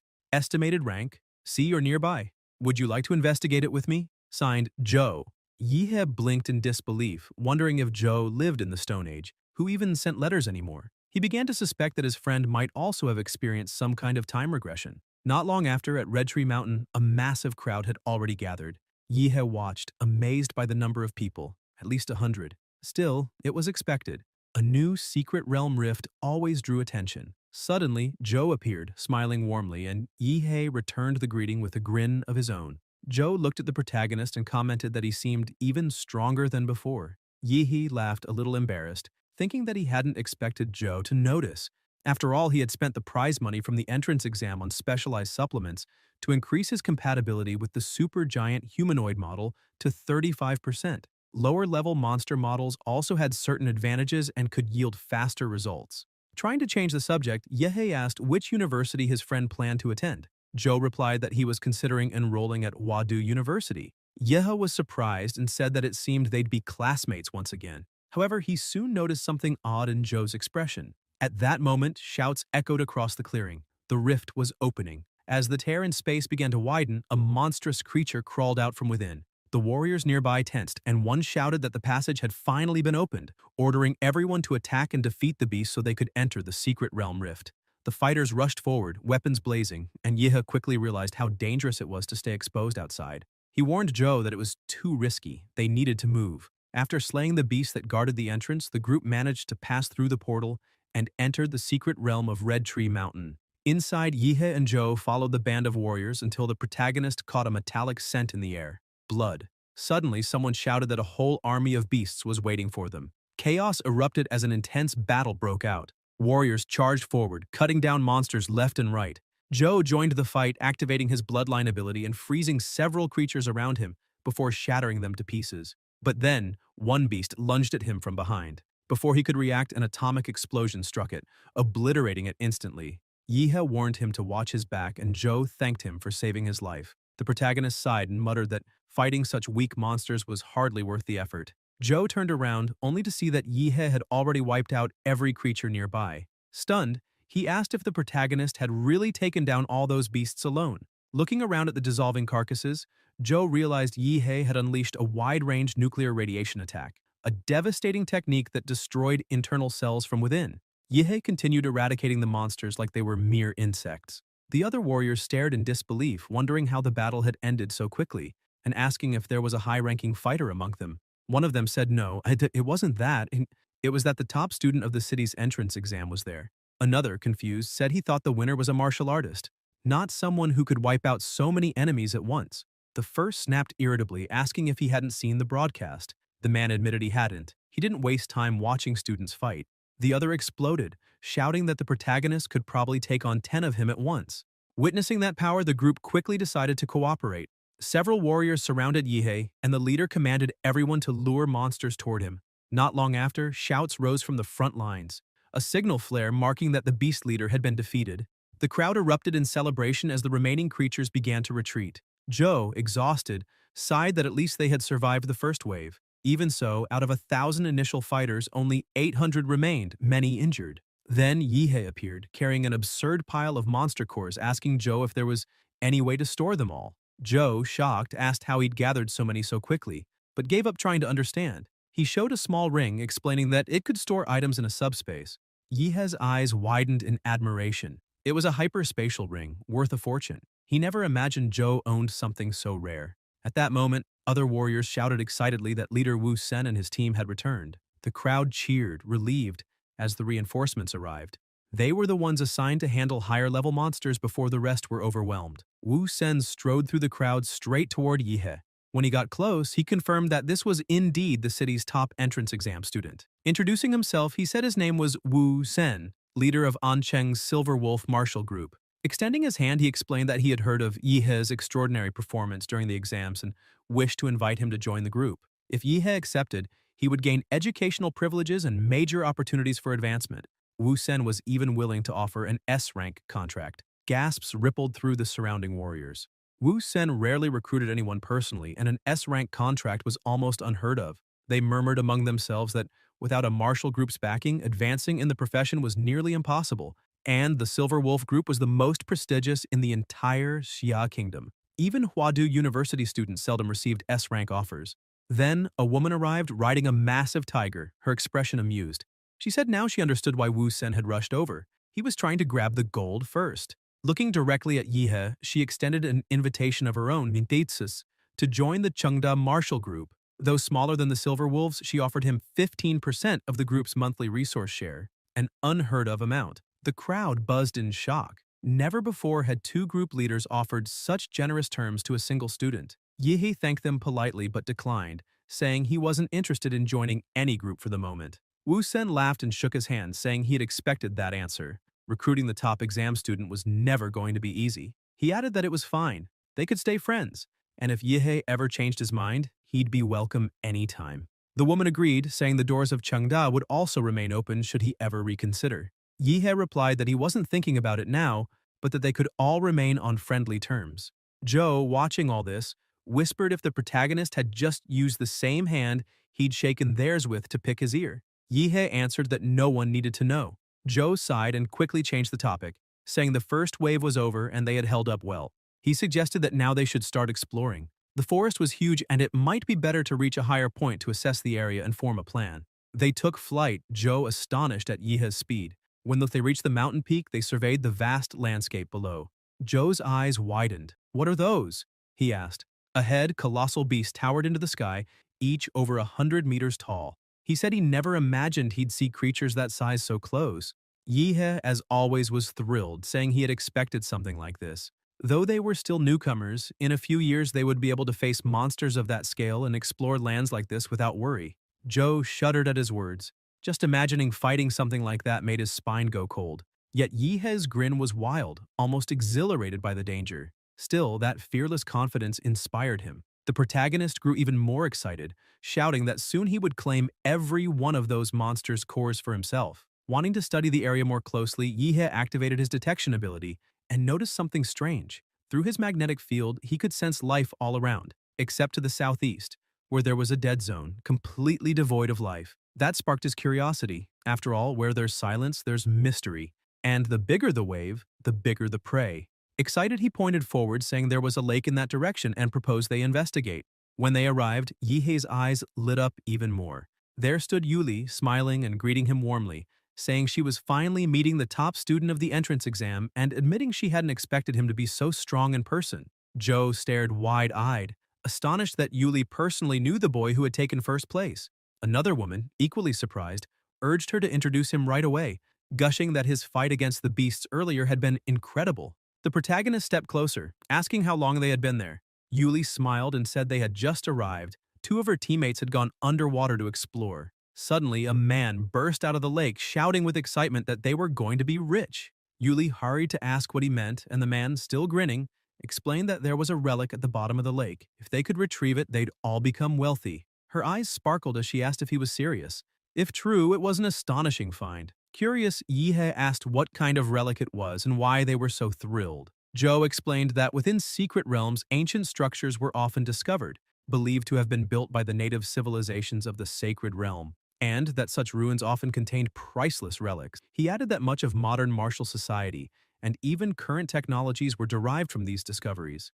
At that moment, Yu Yang, irritated by their voices, turned sharply, demanding to know who else was there. Sword in hand, he shouted at them to identify themselves and accused them of following his team. Yuli quickly intervened, asking him to calm down, explaining that the two newcomers were Yihei and Zhou, first and second place in the city's entrance exam, both far stronger than most common warriors. She said they'd be joining the group temporarily.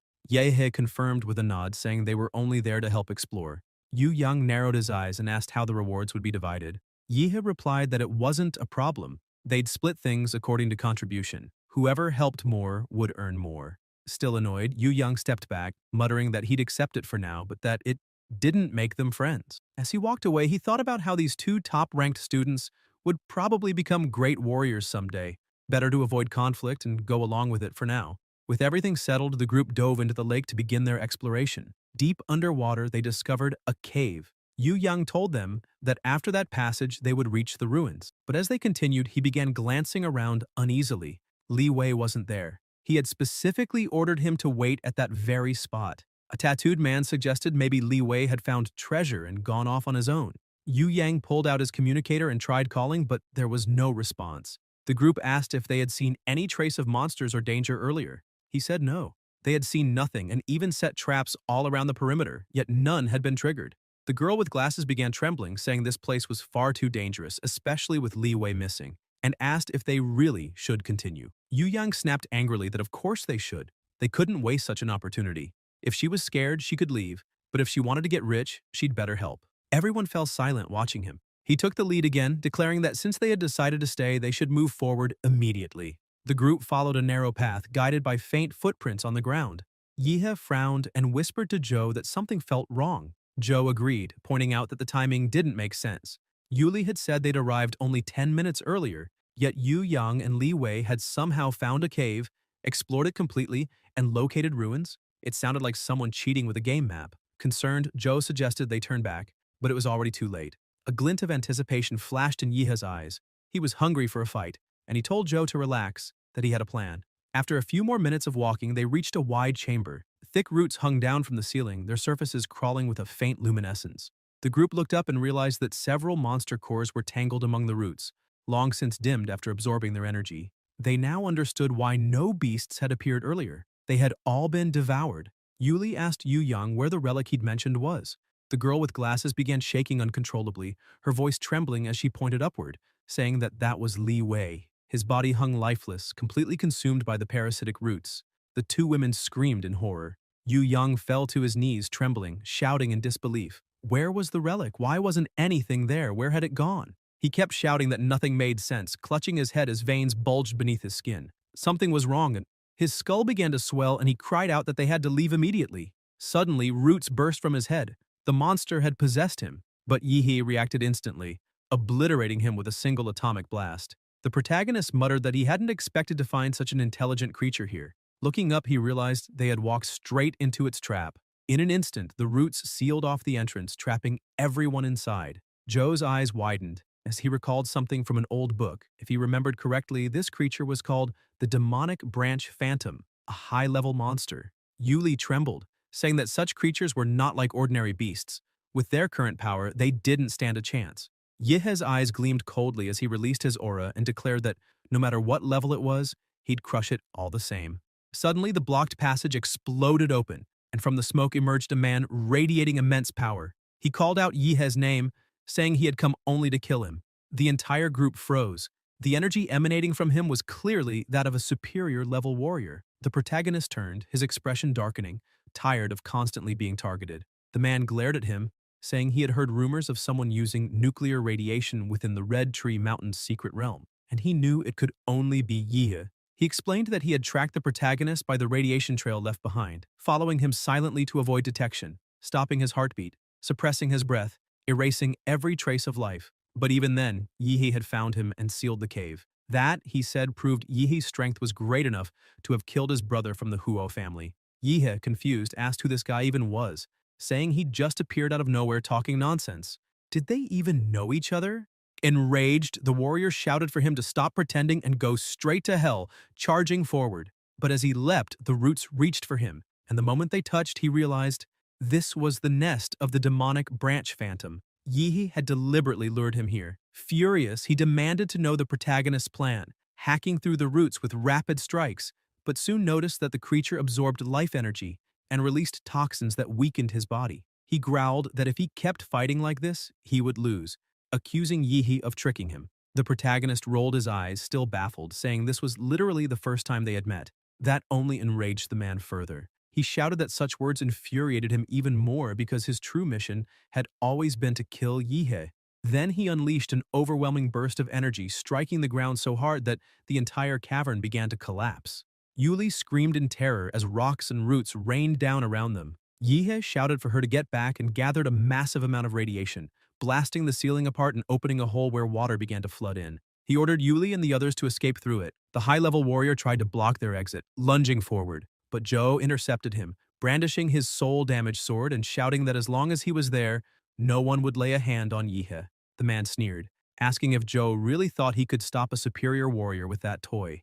At that moment, Yihe's voice echoed from above. "Then why are you looking that way?" And before the man could react, an atomic explosion fist slammed into him full force, sending him crashing across the chamber. Yihe told Joe to retreat. This enemy was too strong for him at his current level. As the man staggered to his feet, Yihe landed before him, saying coldly that he'd handle the rest. On the surface, Yuli's group broke through the lake, gasping for air, shouting in panic that the demonic branch phantom had gone berserk and was tearing the lakebed apart. Moments later, Joe emerged as well. Yuli, breathless, looked around frantically and asked where the protagonist was. But Joe remained silent, his eyes fixed on the dark, swirling depths below.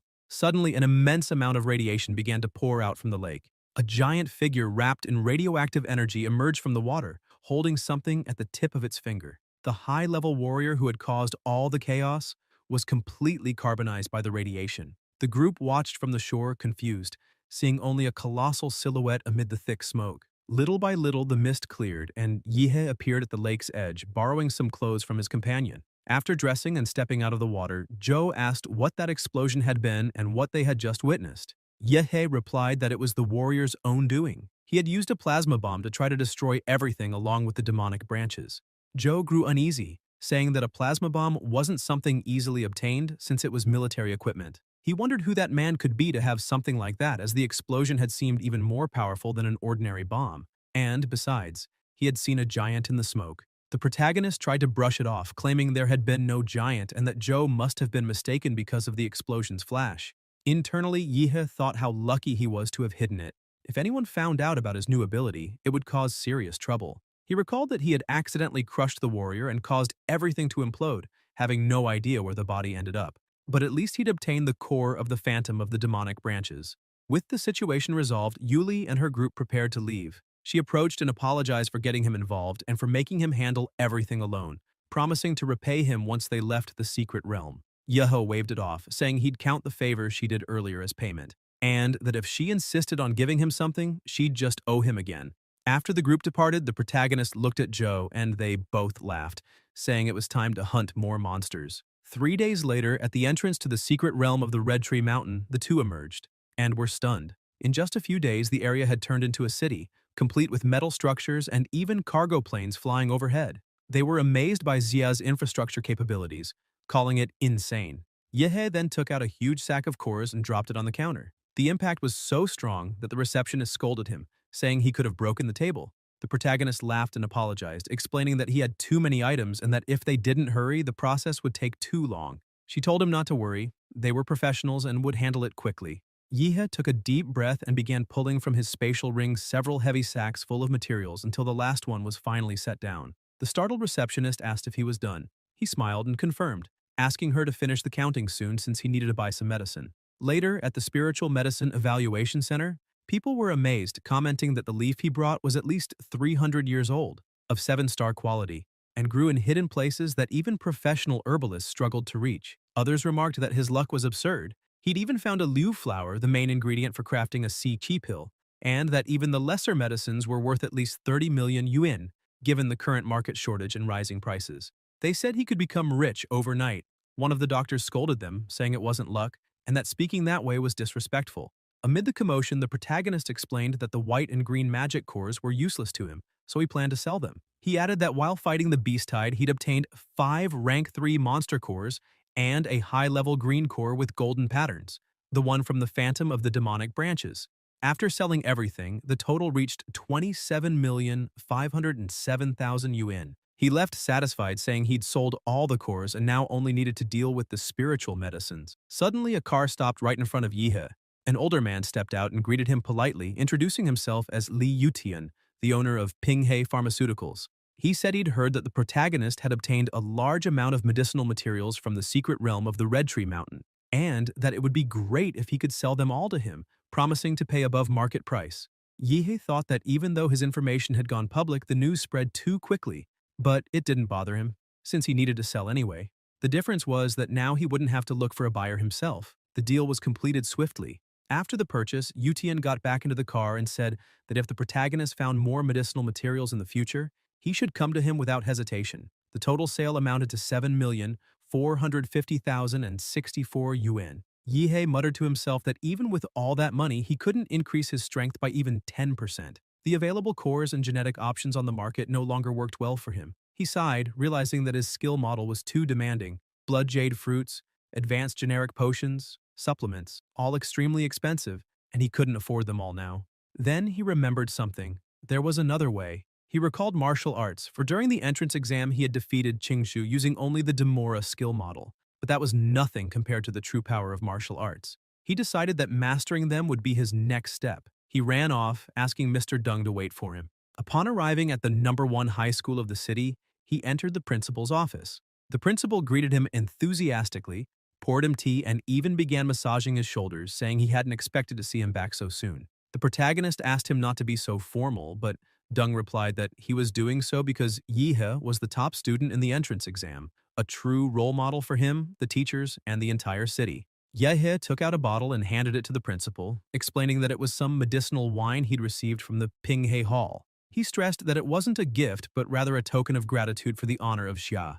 Deng looked at the bottle, eyes shining, and said in awe that he hadn't expected the protagonist to be not only so powerful, but also such a well-mannered student. Yihe tells the principal that in fact, he would like to learn martial arts and asks if the principal knows anyone who can teach him, since he hasn't entered the university yet and can only ask for his help. Deng replies that he's sure Yihe will be accepted into Huadu University and therefore can wait a little longer, as there's no need to rush. The protagonist insists, saying he needs to become stronger, and Deng finally gives in, saying he can introduce him to someone. After all, Yihe is one of the special students, and as both principal and teacher, it's his duty to help educate them.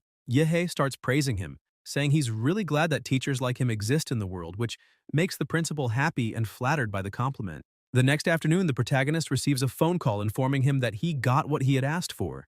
Yihe thanks him and asks the principal if he can tell him which martial arts family his instructor will come from. As soon as he hears the answer, his eyes widen in shock. The Liu family from An City really wants to teach him? Around An City, 2 people are riding a motorcycle. The woman comments that Ji drives very fast and that it's amazing. Jie smiles, saying that's nothing and he can show her something even more impressive. Suddenly, Yihe appears beside him, warning him not to get distracted while driving at such high speed, because if something happens, people will be sad.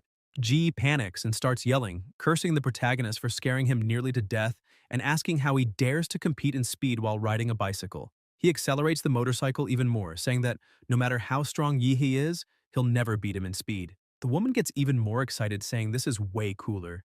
Yihe watches, slightly annoyed, until they hear an explosion behind them. In the blink of an eye, the protagonist shoots past them like a missile, saying they'll meet again soon before vanishing from sight. Ji starts trembling, wondering since when a bicycle could reach that kind of speed, while the woman, equally amazed, says he was practically faster than a plane. A bit further ahead, Yihe has already arrived and is surprised by how wealthy the martial arts family is. Their mansion is stunning. He can also sense extremely powerful presences through his magnetic field. Qingshu slowly opens the gate, greets him, and invites him in. The protagonist approaches and asks if she's sad to see him again. She says no, and he changes the question, asking if that means she's happy. Qingzhu looks a little embarrassed and says she only greeted him because her mother asked her to, then tells him to stop talking nonsense and come inside. They walk toward the house, and as soon as they reach the main hall, she shouts that the protagonist has arrived. A woman comes down the stairs to greet him warmly and welcome him. She is Qin Lan, the leader of the Liu family and Qingzhu's mother. The protagonist is stunned by her beauty. After the examinations at the Liu family's residence, Qingzhu goes to her mother to explain herself, but Qin Lan tells her not to be nervous, saying she's already watched the video of her fight with the protagonist and praises her performance. However, she points out that Yihe's strength is beyond comprehension, and even if it were the Huadu University entrance exam, he would still be the strongest, so she shouldn't feel guilty. Qingzhu remains silent, head lowered, while her mother continues, explaining that her younger brother's talent is limited, and he can't carry on the family's legacy. That's why the future of their generation lies in Qingzhu's hands. She's the only one capable of taking on that responsibility. Qinlan holds her daughter's face, telling her she's a beautiful girl. She then explains that, unfortunately, since Qingzhu's father died very early, their family currently has no martial master, which forced them to retreat to An City. She emphasizes that if a powerful family wants to marry Qingzhu, the girl will have no right to refuse, meaning it would also mark the end of the Liu family's independence, as they'd become supporters of a stronger clan. Qinlan makes it clear that because of this, she hopes her daughter will marry the protagonist. Qingzhu is shocked and embarrassed by her mother's words. Not knowing what to say, Qinlan continues saying that Yihe is a very good person, with exceptional talent and a clearly bright future, and as far as she can tell, someone very ambitious. Qingzhu tries to speak but is left speechless, and her mother reassures her that she doesn't have to answer now. For the moment, the only thing she needs to do is get along well with Yihe.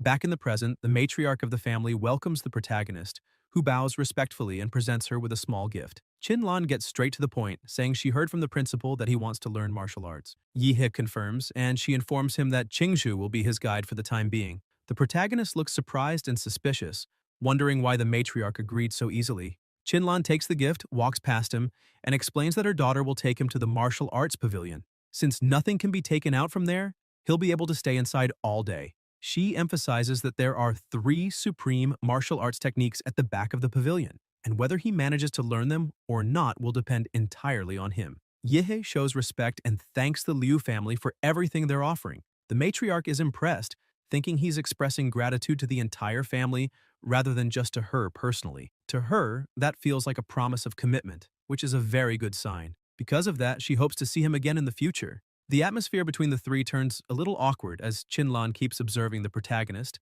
finding him an intelligent young man. The more she looks at him, the more she likes him. Meanwhile, Yihe notices her gaze and feels puzzled, wondering why she's looking at him in such a strange way. Qingzhu just watches, confused as to why the 2 are staring at each other for so long. Sometime later, while walking down a hallway toward the pavilion, Yihe notices something odd and asks Qingzhu why she's avoiding him. The girl starts trembling and nervously denies it, saying she's not doing anything. He approaches from behind and, looking closely at her, asks if she's really telling the truth. Embarrassed, Qingzhu yells, asking why he's coming so close. Yihe steps back a bit and laughs. After a short walk, they reach the end of the corridor, where Qingzhu explains that the wall ahead is made of huali stone, a special material from the secret realm that can dissolve almost any attack without breaking. Yihe studies it for a moment and asks if he can punch the wall. Confused, Qingzhu tells him he can try, but quickly starts thinking his brain must work in a really strange way. Who in their right mind would punch a wall just to test it? He gathers energy in his hand, and when she realizes it, she turns her face away, saying he's using the same shining punch technique from last time, which brings back some unpleasant memories. Yihe then strikes the wall with full force, but nothing happens. He looks at his hand, confused, and says it felt very strange, as if he had punched into a sea of mud, while 90% of his strength was absorbed. Qingzhu starts laughing and tells him to stop fooling around, saying she wants to show him the martial arts already, thinking to herself that even the prodigy of the city loses sometimes. The 2 continue to the storage area and she opens the door, revealing everything inside. Qingzhu explains that all martial arts are divided into categories like body movements, defense, training, and sword techniques, among others, and that if he wants to learn any of them, he just needs to use his identification card. Yihe then asks about the supreme techniques, so she takes him to another door, explaining that those arts are kept in a smaller stone room that can only be accessed with the card. She warns him that he won't be able to comprehend them in just one day, maybe only a little, and admits she doesn't think her mother's permission is necessarily a good thing, since he won't be able to absorb everything right away. That's why it would be better to start with the basics and learn more suitable techniques first. Yihei steps closer again and smiles, asking if she's worried about him. Slightly annoyed, Qingzhu thinks she just wants him to shut up and replies that there's no need to worry. She knows what she's talking about. The protagonist insists, saying that if he's going to learn something, he wants to start with the strongest one, and if he didn't have the courage to try, he would have stayed home. He points to the door and asks if it's also made of black power stone. Qingzhu starts typing the code, explaining that it's a secret chamber that protects the family's most valuable martial arts and that the black coloration shows the stone's extreme quality. As the door opens, she continues explaining that the Liu family has been collecting these high-level stones since her great-grandfather's time, specifically to build walls as secure as this one. Suddenly, the lights turn on, revealing several vaults. Qingzhu continues the tour, explaining that these aren't martial arts one can learn just by looking. They must be felt through the mark left by their creator. If he can't sense that mark, or if it conflicts with his own emotions, he won't be able to learn anything, because these techniques are alive. It's not the user who chooses them, but they who must choose the user. Yihi starts getting excited again and smiles, saying that this is perfect because there's a martial art called bone-cutting evil strike that he wants to learn. When he opens the vault, he freezes in surprise and with a trembling voice says that it's not a martial arts manual but a completely strange statue. Sitting in front of it, he stares intently and wonders if this is what it means to feel the mark, because if so, then he's already entered its world. He remembers the moment he opened the vault and saw the statue for the first time. Qingzhu explained that it wasn't just a statue, since paintings, weapons, or even simple tools could carry a martial mark. That's the true mystery of martial masters. Only they can imprint their art onto an object that lasts for generations. After finishing her explanation, she turns to leave, saying that from now on, he's on his own. Confused, Yihi asks why she's leaving and if she's not even going to explain how to learn martial arts from an object. She only replies that he must feel the mark, and if it's his destiny, he'll surely succeed. Not understanding anything, he lies down in front of the vault, wondering if everything really depends on fate. In the observation room, Qingzhu watches with irritation, muttering that she already knew he would do something exactly like that. The protagonist, meanwhile, reflects that this so-called martial mark must be some kind of spiritual world, but since he doesn't yet possess any martial chi, he has no idea how to activate it. At that moment, his nuclear reaction begins to manifest, meaning that at least a small trace of energy is present. The system appears, informing him that the user's consciousness has been detected and transported into a new space to prevent death, and that his spiritual body has been blessed. Yiha cheers, saying that at least the system works there too. Suddenly, a man appears behind him, laughing, and says that only a true man can learn his martial arts. Otherwise, he'd rather let everything rot into oblivion. With a threatening gaze, the man demands that Yihe prove he's a worthy man deserving of that power. Yihe is startled, realizing that the man looks exactly like the statue. The mysterious figure begins to speak of a storm that is approaching, and says that when it arrives, countless spirits will pay for the night, and it will be up to the protagonist to protect the temple. He emphasizes that Yihe must not allow the bodhisattva to be corrupted by evil spirits, and if he succeeds, he will receive the teaching of a powerful ability. But if he fails, he'll lose his sanity, be devoured by the spirits, and never again be able to learn any martial art. He warns that if Yehe feels afraid, there's still time to retreat. Yehe remains still, observing his surroundings until drops of water begin to fall on his face. He asks if it's raining, and at that instant he realizes the trial has already begun. Drawing his sword, countless evil spirits appear before him. With an empty, unwavering gaze, he faces them without hesitation, cutting them down one after another. He shouts that it was obvious this challenge wouldn't let him fight barehanded and insists there must be something deeper hidden in this place, something craving battle. Driven by adrenaline, he leaves the temple and charges into the sea of spirits, fighting like a true demon. The statue's guardian watches from his seat, saying that those spirits were summoned by his master and that by leaving the temple, the only protected place, the protagonist has essentially signed his own death warrant. He sighs, remarking that another fool has come for the challenge since, with each generation, people only seem to get worse, and every time he has to rise to collect their corpses. However, when one of the spirits tries to attack Yihe from behind, nothing happens. Shocked, the guardian stares closely, wondering in disbelief why the evil spirits can't even touch the young man. Yihe looks at his own hand and comments that since this is a spiritual world, perhaps the system can protect him from that type of attack as well. Overcome by an uncontrollable thirst for battle, he starts laughing loudly, shouting that it feels like he has an invincible body in there, and keeps advancing, annihilating everything in his path. The guardian remains stunned, unable to comprehend what's happening before his eyes, since the boy isn't being affected by the effects of the martial mark, something that should be impossible. Yehe hears him and replies that actually there's no special reason for it. He's just someone who works hard and studies a lot. As the spirits continue to approach, the statue's guardian admits it's a good excuse, but adds that since it's clear the protagonist can handle all those spirits with extreme ease, he'll keep his promise and grant him a skill, though whether Yehe can accept it or not will depend entirely on him. Suddenly, a loud crash echoes. As a pit opens beneath the now shattered statue, Yehe steps closer and the statue's voice explains that within that pit lies all the evil energy it cultivated during its lifetime, the technique known as flesh and bone evil art, and that the young man can, before it can even finish speaking, Yehe jumps straight into the pit. The spirit gets irritated but soon laughs, saying it's fine.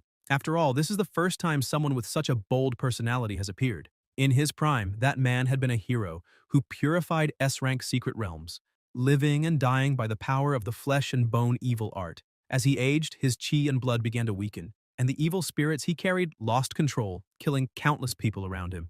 The only way to stop the massacre was to end his own life, and before dying, he transferred his soul into the martial mark, sealing his technique within the statue. Though the evil spirits were suppressed along with him, it was not something an ordinary martial artist could withstand, and if Yehe fails to control them, it will mean he's unworthy of learning the flesh and bone evil art. Meanwhile, in the observation room, Qingzhu and her mother watch in horror as something begins to happen to the protagonist.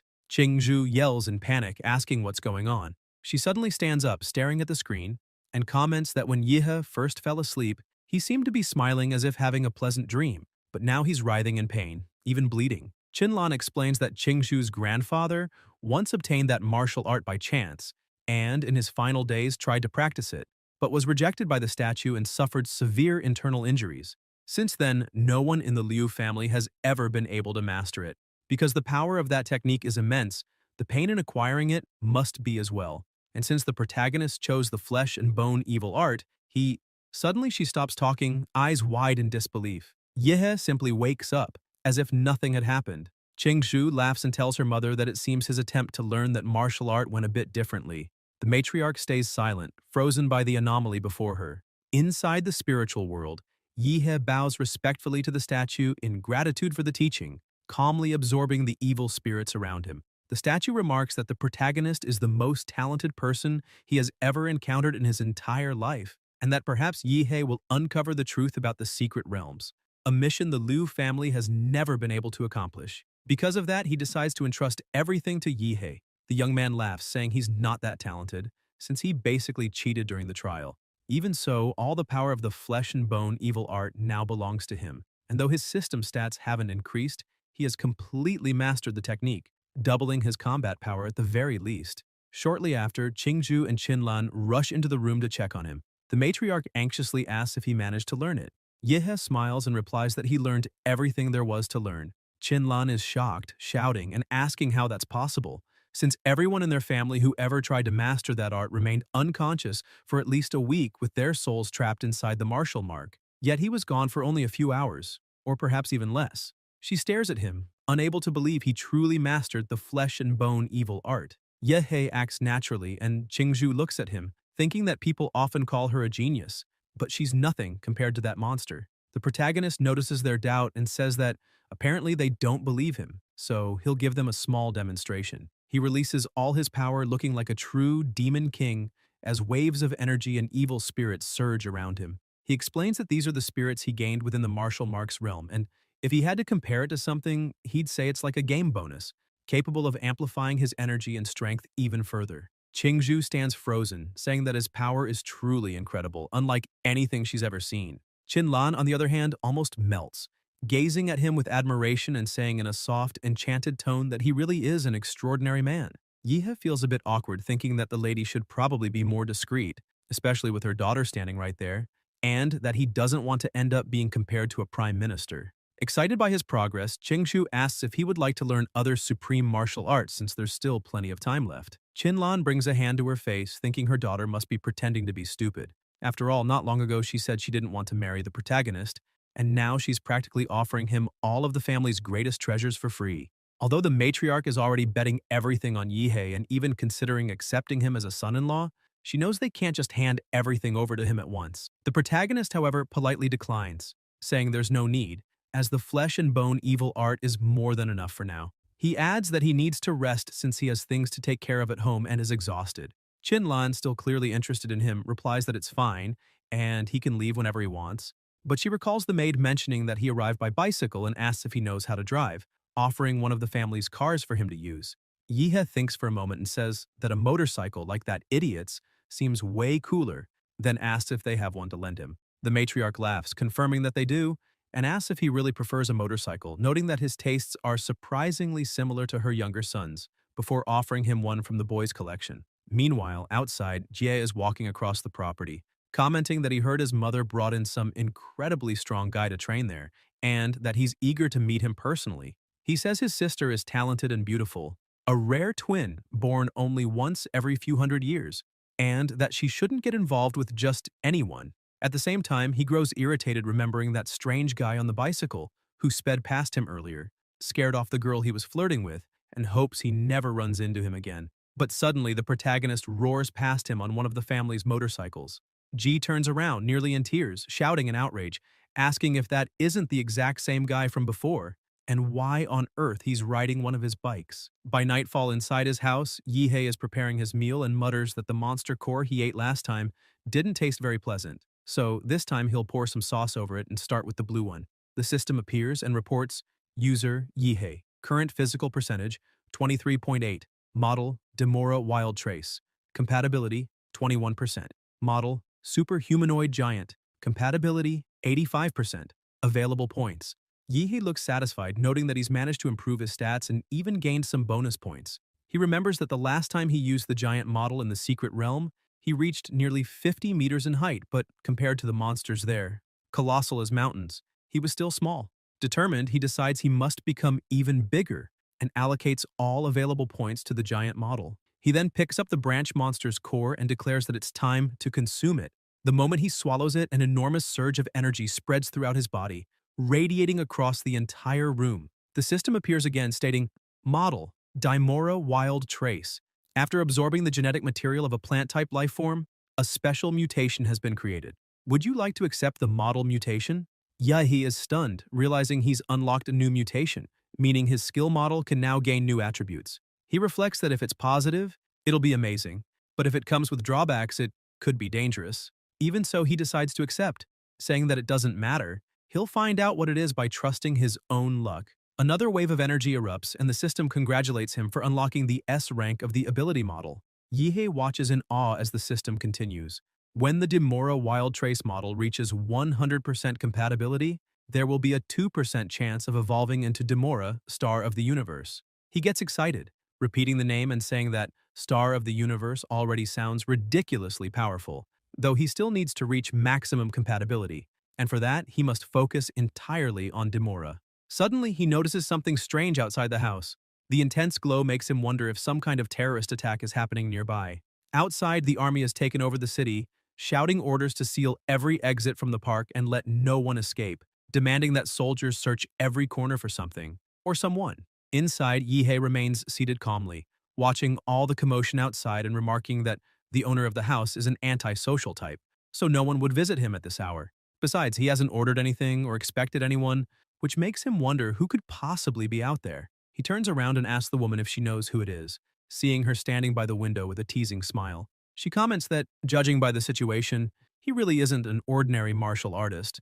Her plan was to slip in quietly, leave something behind, and perform a bit of mind manipulation on him. However, since she's been discovered, she warns that he'll have to suffer a little, advising him not to try running away.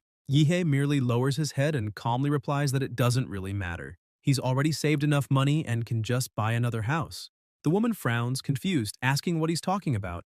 Slowly standing up, the protagonist tells her she's completely misunderstood, because it's not him who's trapped in there with her. It's her who's trapped with him. Outside, chaos erupts as an intense battle unfolds. Guards shout that they've found the target and must capture it immediately.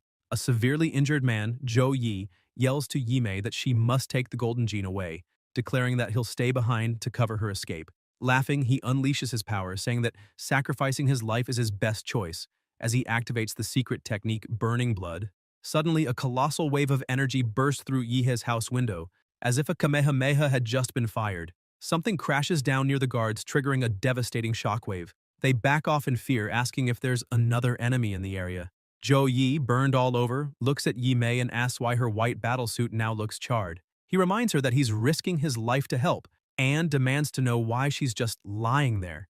Yi Mei replies that she managed to plant the item in the right place and that they must retreat immediately. She throws a smoke bomb and the two vanish into the sewers. Sometime later, in an abandoned and remote place, they regroup. Yi Mei looks around and sighs in relief, saying they finally managed to shake off the guards. Zhou Yi, impressed, comments that her nanotech armor's performance is remarkable since it repaired itself so quickly. Suddenly, Yihei's voice echoes through the room. He appears before them, calling Yi Mei Kitty and asking why she broke into his house. With a wild gleam in his eyes, hungry for a fight, he tells them they probably haven't realized their mistake yet. They chose to invade a random house, but it just so happened to be his. That means they'll have some fun tonight. Zhou Yi panics, shouting in disbelief and demanding to know how he found them. Yihei explains that he tracked the nuclear energy radiating from Yimei's body, but says he doesn't feel like talking, and rushes forward with a savage grin, saying it's the perfect time to test his new ability. Zhou Yi realizes he can't dodge and raises his defense, but the attack is so powerful that one of Yihei's evil spirits pierces straight through his body, making him spit blood. Not satisfied, Yihei lands another brutal punch that slams him against the wall. Yi Mei watches in awe, remarking that his strength is unbelievable and asking where he learned such martial arts. Yihei replies that he's a disciple of Emperor Guangla. Yi Mei frowns, confused, never having heard that name before, thinking she'd never imagined someone this strong living in such a small city. Zhou Yi, enraged, shouts at Yihei not to get cocky and unleashes his full power, revealing that he's also a rank 6 martial artist, not someone a mere disciple could defeat. Charging forward, he prepares to fight, while the protagonist, consumed by the thrill of battle, grins even wider, saying that now things are getting interesting. Yi Mei silently moves in from behind, confident that Yihei has no idea her nanotech armor has an almost perfect stealth mode. Certain that he's distracted fighting Zhou Yi, she prepares for a sneak attack, but before she can even move closer, Yihei raises a single finger without looking back, and a devastating wave of energy explodes outward, striking her directly and hurling her against the wall. In a cold tone, he simply tells her not to get in the way. Furious, Zhou Yi curses his partner, calling her useless for failing even a surprise attack,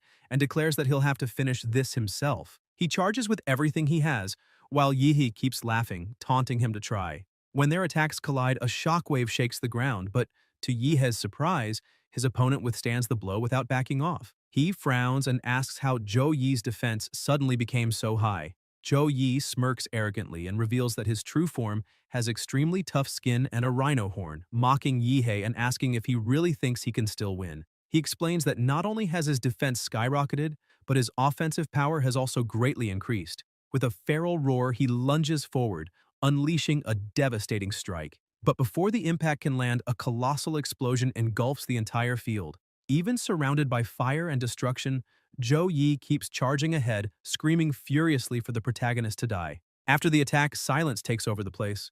Zhou Yi watches the cloud of dust ahead and says that no matter how confident the protagonist is, he still can't defeat him. However, when the dust begins to settle, Zhou Yi realizes that his opponent has vanished. He turns around startled and sees a humanoid giant standing beside him. Terror fills him as he wonders whether that thing is a demonic beast or if the protagonist has transformed. Before he can figure it out, Yihei launches his attack. Zhou Yi dodges the first blow, but the protagonist keeps advancing relentlessly.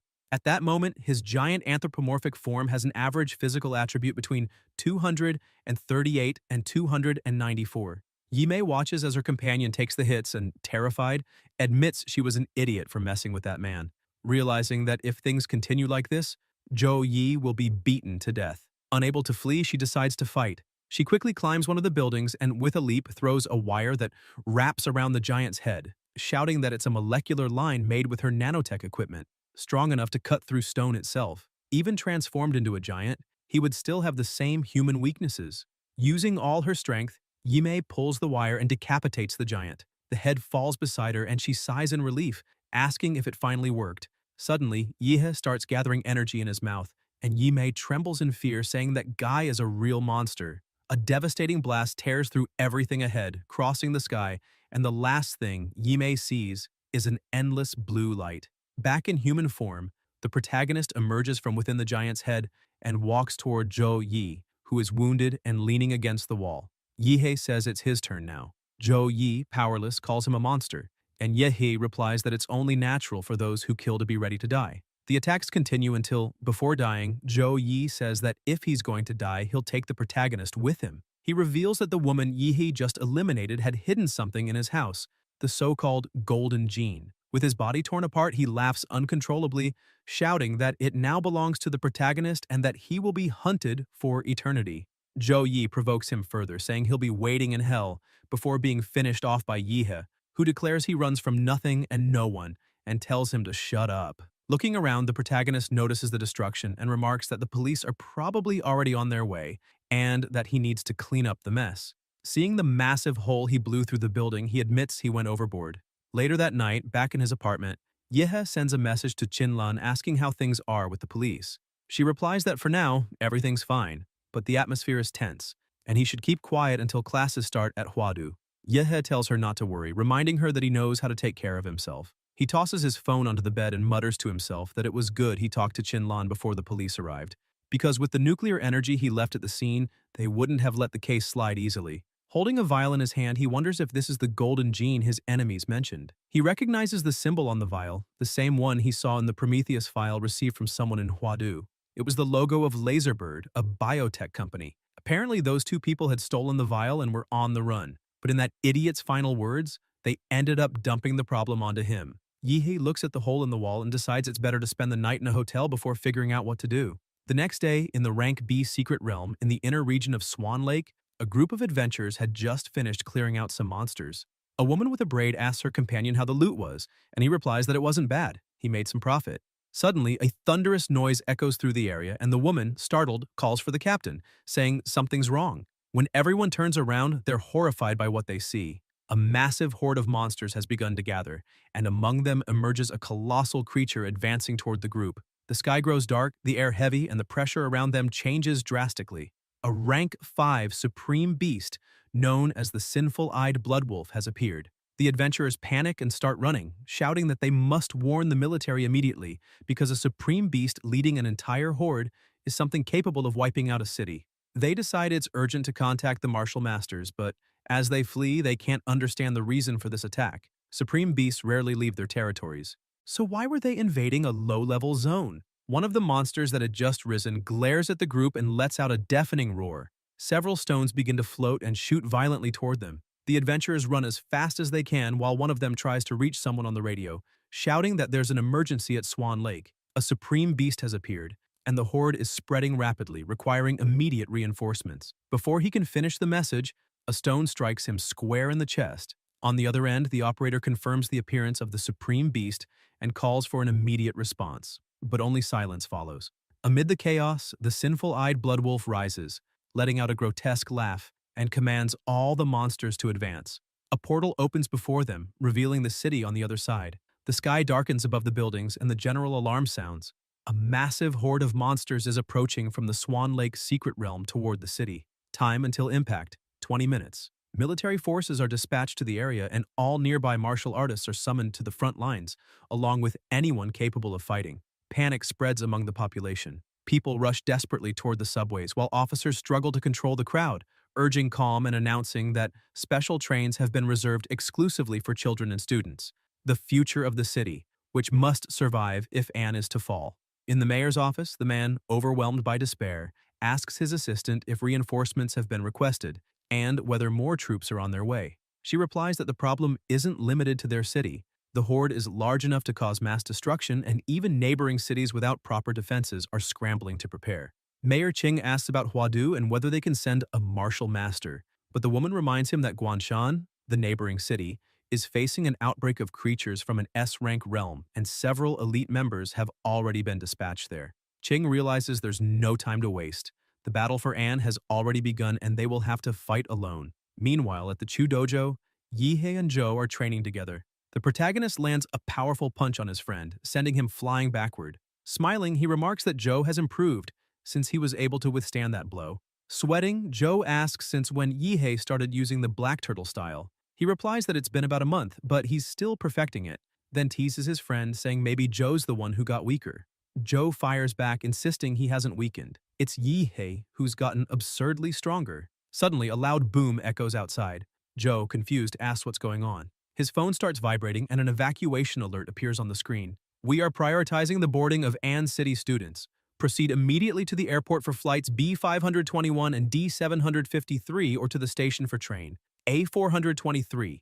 Evacuate immediately. Yihei looks at the message and asks if his friend really plans to leave. Joe smirks and says that with all that talent, the protagonist could easily run far from here. But then, taken over again by his fighting spirit, he begins to grin wildly, eyes gleaming like a madman, and taunts Yihei, saying he's talking too much, asking since when he's had such a sharp tongue, and adds excitedly that since they're staying, they might as well have a little fun before it all begins. At the Liu family mansion, Qingzhu approaches her mother and says she wants to join the defense line to help the people. The matriarch stares at her with worry and asks what real chances she has of coming back alive, reminding her that there are around 30,000 active martial artists in the city, and, counting retired veterans and volunteers, maybe 50,000. Yet, against a horde of that scale, it's like being on a boat about to be swallowed by a tsunami. She says that Ann City simply isn't equipped to handle something like this, as a supreme beast exists on another level of power. Only martial masters could stand a chance against it. More than that, she emphasizes that her daughter's life doesn't belong only to her, but to the entire Liu family. Overcome by anger, Qingzhu stands up and declares that a martial family that doesn't fight monsters isn't worthy of surviving. Then she slams the door, leaving her mother alone in silence. With no alternative, the matriarch calls Aunt Hang and orders her to prepare everything for leaving the city. Hang asks what they should do about the boy named Yehei. After a brief silence, the matriarch replies simply to send him a message and let him decide for himself. Meanwhile, in the secret realm of Swan Lake, an entire army gathers, ready for battle. Among the warriors, a few veterans exchange heartfelt words. A gray-haired man mentions that he's already 60 and shouldn't even be there. But another laughs, saying that after 20 years, he finally gets to fight alongside his old comrade again.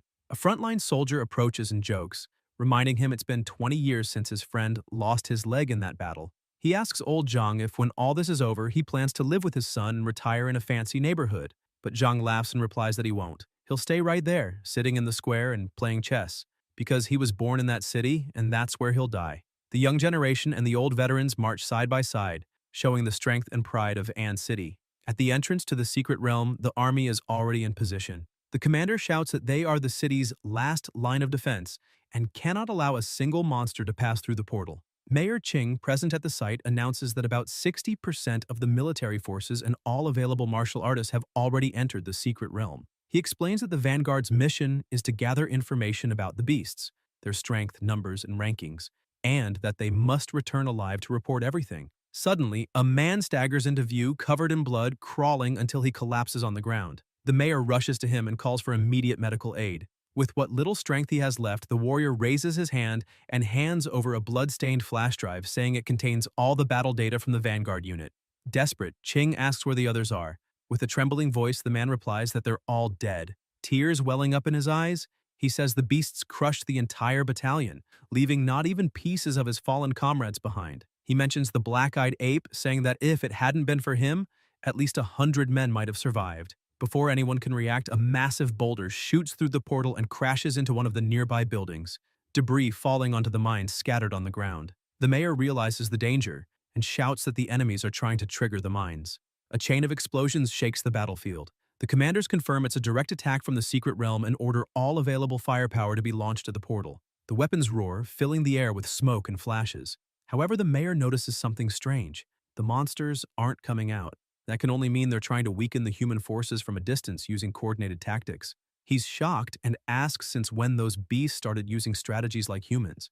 Then, more massive stones burst out of the portal. The commander shouts that they're under attack again, but this time, the number of projectiles is even greater. The stones streak across the field, smashing into the army, destroying equipment, vehicles, and barricades. One of the soldiers hears a noise behind him, turns around, and before he can react, he's torn apart by one of the monsters that finally begins to emerge from the portal, marking the start of true hell. The battle between them erupts, and the mayor yells that those boulders are like cannon fire, tearing through the rear line, so they can't let them get any closer and must destroy them before they hit their targets inside the secret realm. The ape leader begins clapping and laughing, saying this is perfect, the humans won't last long, and orders his monster soldiers to keep fighting until every human is wiped out.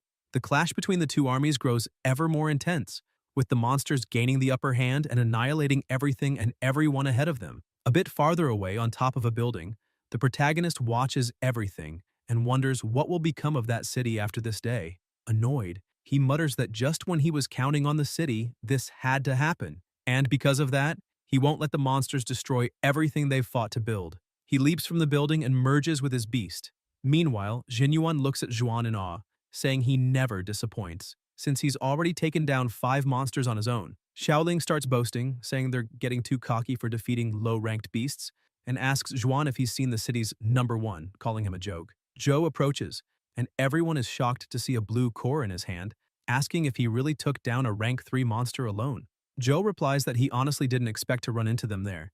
Apparently, they didn't evacuate either. He adds that his parents are martial artists and are fighting out there, so as their son, he can't just leave. Zhuan shouts for him to look behind, and Zhou sees a tank being hurled straight at him. The battle continues with the monsters still having the advantage. Zhuan asks who threw that tank, and Zhou draws his sword, slicing it cleanly in half with a single strike. Xiaoling looks back and says it must have been that thing, a Lord-level monster that just came out of the portal.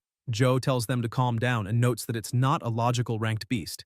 Its size and aura don't match. The creature attacks and Zhou freezes, realizing it might be an elite ranked beast. However, a blue lightning bolt suddenly strikes the massive monster, knocking it to the ground. When the monster tries to strike back, the protagonist, standing atop its head, easily blocks the attack and, with a grin, remarks that the creature has terrible breath. The beast attempts to hit him again but fails. Yihi pries open the monster's mouth and asks how many people it has devoured, saying it's filthy and that he'll clean it up properly with his nuclear blast. He then obliterates the monster completely from the inside out. Zhuan points out that the demonic beasts are fighting among themselves and that they should leave while they're distracted. Xiaoling tells him to wait, saying that person is Yihei. Zhuan doesn't believe that the little beast is actually the protagonist, but Zhou confirms it, stating that with him there, the city might still survive this attack. Excited for even greater battles, the protagonist tells Zhou he'll leave that area to him and go help the others. He flies up and from above the battlefield uses his scanning ability to locate the area with the most beasts. Once he finds it, he heads straight toward it. A demon rhinoceros charges at the soldiers, who try to shoot, but one of them shouts that the rifles are useless. They'll have to use bayonets. They all draw their swords and rush forward but are defeated almost instantly. The monsters continue advancing, slaughtering all the humans. A soldier yells to the captain that they must retreat because they can't hold out any longer, reminding him that they're just ordinary soldiers and can't fight those monsters. However, the captain refuses to abandon his post, insisting they must at least take down one beast. Even if they die, their duty is to save the civilians. Suddenly, evil spirits begin flooding the battlefield. A confused soldier asks what's happening and whether some martial artist is behind it. The spirits attack the demon rhinoceros, which is struck by a devastating nuclear blast and collapses dead. The smaller monsters retreat in terror as the true demon appears, smiling as always, and unleashes the thunderous Enterprise's slash. Upon impact with the ground, the shockwave devastates everything nearby. On the other front lines, a man warns that more beasts are approaching, and it looks like they're all converging on a single point. A woman replies that it's because of Yehe, the city's top-ranked student, who has just entered the battlefield, and now the beasts are trying to surround him. The man stresses that they can't let that happen and must go after them because the protagonist may be just a kid, but he's the city's only hope. They rush toward the monsters, shouting that they must kill as many as possible to protect the city's hope. Yihi keeps obliterating every monster in his path, turning the battlefield into a wasteland. Still, new creatures gather around, but with his nuclear power, he annihilates them as if they were nothing. The warriors supporting him shout that a Lord-level beast is charging towards the protagonist and that they must protect him. If the monsters want to defeat the city's pride, they'll have to go through them first. The veterans yell for everyone to hold the line because Yihei is on his way. An even stronger monster begins advancing toward the city but is stopped by the barrier.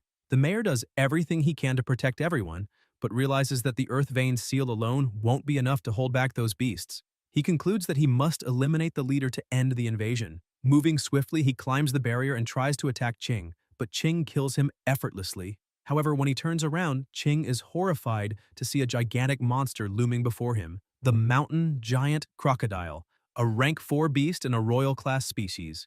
Qing backs up to the barrier, thinking that if a creature like that has appeared only now, it must mean that damned ape is on its way. Leaping over the barrier, he activates his dominating mountain-smashing hammer technique, making the entire city quake. The crocodile reacts by pulling everything around into its center. The mayor rises from the ground, facing the creature, and asks if it really thinks he didn't know that this type of monster specializes in underground attacks, revealing that he'd been using that to his advantage. Ching unleashes his power, declaring that the crocodile walked right into his trap, and with a devastating strike, he uses the martial technique Serpent Wave Explosion, gravely injuring the creature. Even so, the monster's strength is overwhelming, and every movement it makes obliterates everything nearby, plunging the city into chaos. The mayor watches and thinks that it's a good thing he knew something about this kind of beast. Otherwise, the disaster would have been even worse. Ching keeps attacking and tells the crocodile that it would have been better if it had come all the way out of the portal because leaving only its head outside is just asking to die. He strikes the monster's head again with full force, unleashing all his martial power. The crocodile senses the danger and begins releasing spikes across its entire body. The mayor watches and remarks that this was expected from a royal species, capable of reshaping its own body to adapt. Suddenly, one of the spikes starts to open. Ching notices it and tries to move, but it's too late. The ape emerges, grabbing him by the head and, in a tone of disdain, calls him human, asking what he thinks he's doing to his pet. The mayor stares back at the ape and asks what he's doing there, if he was really hiding among the stone spikes all along. The ape laughs and replies that he's about to finish the mayor off, making everyone realize just how useless they are before him. He then hurls Ching with tremendous force against the crocodile's body, but a sudden explosion wounds his hand. Looking at the injury, he remarks that while unexpected, it only confirms what he already knew. There isn't a single martial artist strong enough to face him here, so he can exterminate them all without worry. Ching, gravely wounded but still standing, faces the monster leader and musters every last bit of his strength, conjuring a storm of wind blades. The ape, arms crossed and unbothered, says resistance is pointless.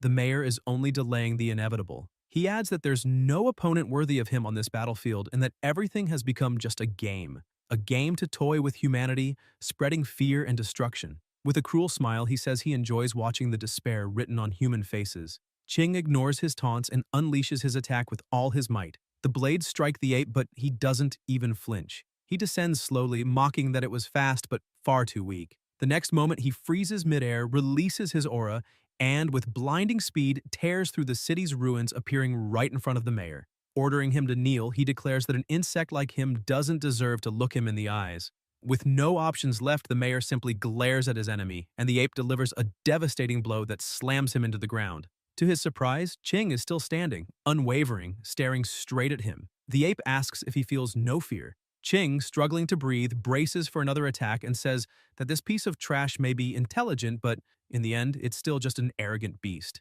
He activates a forbidden, blood-soaked technique, managing to trap the monster. As he's engulfed by the technique, the ape roars, realizing too late that he's fallen into a trap. The mayor completes the earth vein seal, and the entire area begins to swirl like a vortex of earth, dragging the monster leader underground.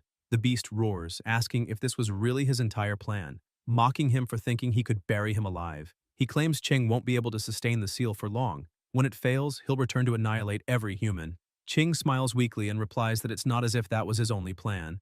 He opens his clothing, revealing a star-shaped scar on his chest, and explains that it's a symbol of humanity, a mark of courage. The ape, confused, asks what he's doing as the mayor drives his hand into the scar, wounding himself. On the brink of death, Ching reveals that before the war began, he had planted a nuclear warhead beneath this site, connected to an activation chip in his heart. If it stops beating, the bomb will detonate. The Supreme Beast, furious, says it's a bluff, that no human would be insane enough to gamble his own life that way, and insists he won't fall for it. Ching, his vision fading and voice weakening, admits he truly didn't want to wager his life, but reminds the monster who he is. Huang Qing, the mayor of An City. He recalls that when he was elected, he promised to dedicate his body and soul to the people, and with one final breath says this is all he can do. His eyes close, and in the same instant, a colossal explosion engulfs the area. The ape screams as it's consumed by the light. The blast is so intense it can be seen for miles. A massive mushroom cloud rises into the sky, reaching the clouds above. The extermination warhead had detonated. One of the young warriors clutches his phone with trembling hands, tears streaming down his face as he reads the last message received. "Dad, do you remember when you told me I could be whoever I wanted? Well, it looks like I finally did it. Thank you for believing in me that day." The boy keeps trembling, crying uncontrollably in anguish. The soldiers, tears in their eyes, salute in silence, and even the martial artists bow their heads in respect. Everyone watches the enormous explosion from afar, a pillar of smoke rising like a colossal grave, the eternal symbol of a sacrifice that would never be forgotten. It was a farewell worthy of a legend. When the smoke finally clears, the place is completely destroyed. A deep crater opens as if hell itself had touched the earth. At its center lie only the charred bones of the ape that caused all of the devastation. But then, a strange sound begins to echo through the scorched remains. A glowing core, pulsing with immense energy, rises from the bones and lifts them into the air. Slowly, the ape's body reconstructs itself and it returns to life, snarling in disbelief that it was nearly killed by a mere human. Consumed by rage, the monster roars that it will wipe out every surviving human, promising a massacre so brutal no one could imagine it. It declares that it must return to the domain of sin, the beast's homeland, but swears that once it recovers, it will come back and turn this place to ashes. As it limps away, a firm voice cuts through the air asking where it thinks it's going. The ape turns and freezes. Standing before it is the protagonist, Yih, alive and towering. Terror flashes in the beast's eyes as it recognizes the man as the true threat to innovation, a prodigy beyond compare. With a cold, hate-filled gaze, Yeh says he's finally found it, even if it's too late, and charges forward, striking with an explosive punch of radiant energy. A small blast ripples through the air, but something feels off. The ape suddenly appears in front of him, mocking the human's foolishness for exposing himself so easily. It tries to counterattack, thinking it has the upper hand, but Yihi simply smirks and says it talks too much for something that nearly died to a nuclear warhead, and that apparently it's begging for another. The ape barely has time to react before Yihe begins transforming. His body expands into the colossal form of the armored titan, gathering nuclear energy so dense that the sky lights up. The explosion that follows is even more devastating than the last. The ground trembles. People far away stare in horror, wondering if another warhead had been detonated, if the mayor had planned this too. When the dust settles, the ape is still alive, but barely, trembling and calling Yihe a monster. It can't believe what it's seeing, muttering that no true beast has an aura that terrifying. It says Yihe must be the real king of monsters. The protagonist glares coldly and replies that he's not a monster like it, smashing the creature into the ground with a brutal blow that sends it flying. He warns that there's no point in trying to escape now, and gathers power for the devastating strike of the mountains. The ape, cornered and desperate, roars that it won't be underestimated again. Their attacks collide, and the explosion of energy is cataclysmic. Yihe's arm is left mangled, but he recognizes his foe's strength, a lord-level beast, still formidable even when wounded and at half power. Yet, in his armored form, which boosts all attributes by 30 points, Yihe endures. In seconds, his arm regenerates completely, instant and total recovery. The ape, crushed and broken on the ground, admits it used everything it had, but it wasn't enough. Realizing there's no hope left, it turns to flee, screaming in panic that it's going to die. Yihi prepares his next strike, saying that worthless creature wasn't worth the mayor's sacrifice, then fires his attack, hitting the ape dead on. But once again, the monster manages to escape. Furious, the protagonist growls that the coward hid underground, pretending to be dead, proving how terrified it really is. And now, gravely injured, it's the perfect time to finish it off. He tries to locate it using his sensor, but doesn't know that beasts of this level can completely mask their presence and vital signs. Suddenly, Yihe realizes that if he had arrived sooner, the mayor might still be alive. He focuses on the ground, scanning the area, muttering to himself that this isn't the time to dwell on it, and even if he has to go to hell itself, he'll find the one responsible for destroying his city and killing the mayor. Finally, he detects the ape's presence and launches a precise strike, sending it flying upward. The ape glances back and mutters that it was almost at the exit, that if not for that damned mayor, it might have succeeded. Yihe wastes no time, smashing it back down with a powerful blow and declaring that this is the price for forcing the mayor's sacrifice. Now, it will beg for mercy. The ape rises once more, clutching its core in its hands, saying the protagonist is pushing his luck too far, vowing to use all its remaining strength to drag them both to hell. Energy surges through its body, regenerating its arm, and with the last of its power, it leaps, roaring that it's time to end this. The two collide, and this time, both the ape's arm and Yihe's are completely vaporized. Yihe begins to laugh, asking if that beast also intends to sacrifice itself, and readies his final strike, knowing there's nowhere left for his enemy to run. Suddenly, voices start echoing in his head, and he wonders if it's some kind of psychic attack. Looking around, he sees no other beasts, only a sea of hands rising from every direction. The hands begin to drag the ape's body away, and Yihi shouts that it's not going to escape, but new hands sprout across his own body, growing from his joints and locking him in place. Enraged, he roars, asking if the ape really thinks that's enough to stop him. Then he releases all the radiation within himself, 200 degrees, 400, 600, 800, up to 1,000. incinerating everything nearby. The fire and radiation consume his entire body, burning away every hand that clings to him. He screams that he'll make the ape burn in flames, hotter than hell itself, activating the flames of sacrifice. The ape, meanwhile, looks toward the portal and realizes it's almost at the exit until it spots a demon coming its way. In a panic, it yells for the hands to move faster as the monster draws near. Suddenly, a head begins to emerge, and once again, Yihe hears a voice echoing through the chaos. He mutters in disbelief, asking what the hell that thing is. A beast? A demon? Thousands of bodies begin to form, merging into a grotesque shape. Stunned, Yihe wonders what kind of power this is.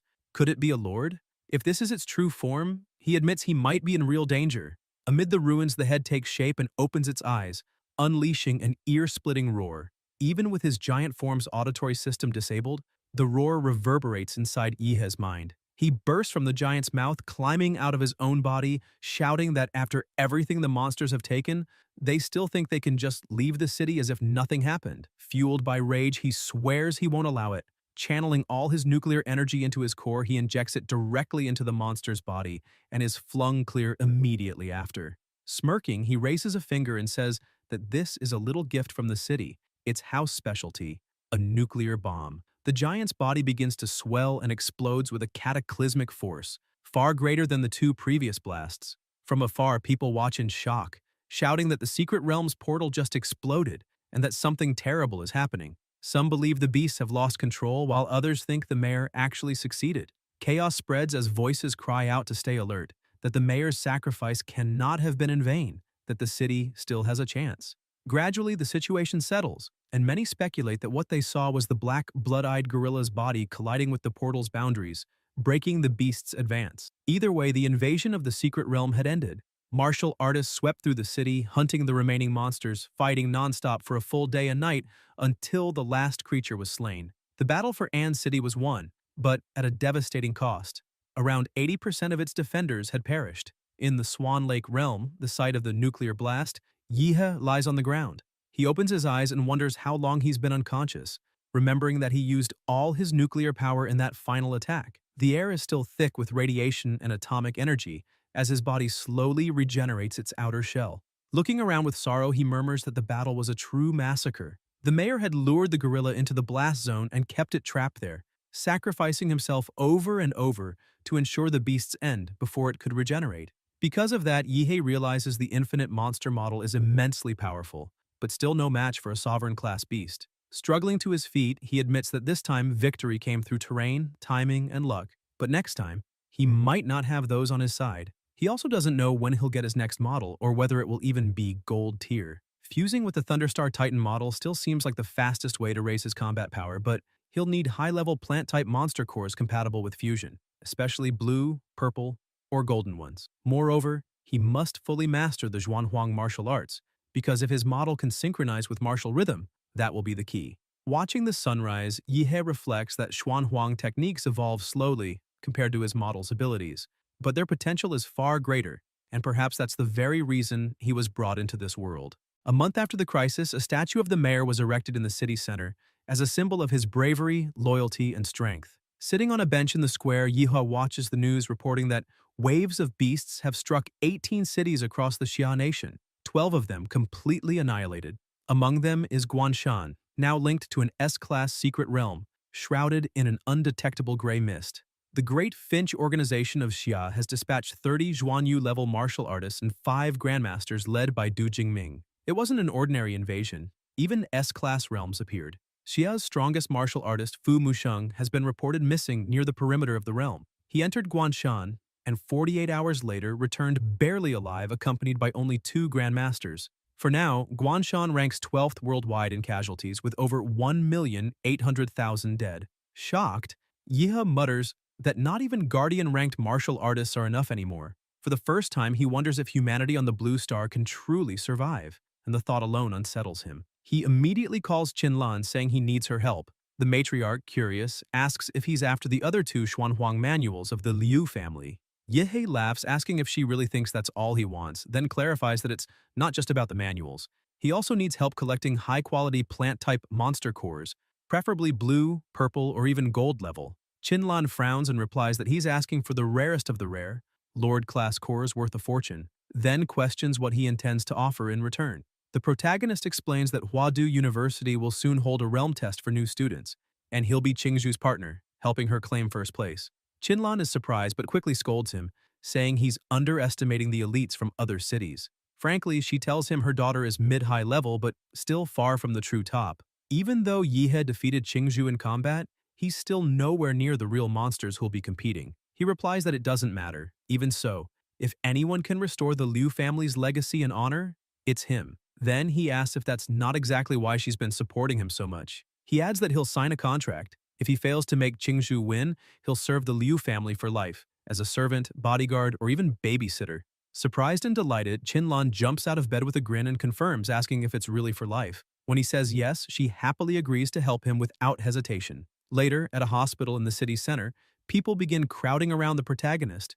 Some women claim to be his fans, asking for autographs and offering gifts, while others say he's the obvious candidate for the highest martial score since everyone else left battered, while he remained unscathed. They also mention that he defeated several monsters during the invasion. Yihe, embarrassed, hadn't imagined he'd become this popular. After managing to escape the crowd, he heads into the hospital carrying a pile of gifts. Seeing his friend, he bursts out laughing, saying that this is the most handsome man in the city, Joe, and asks if he's feeling okay. Wrapped in bandages, Joe replies that he knew Yihe would come visit but asks what he's carrying. The protagonist explains that they're gifts from his fans. Xuan, lying in the next bed, sits up and greets Yihe.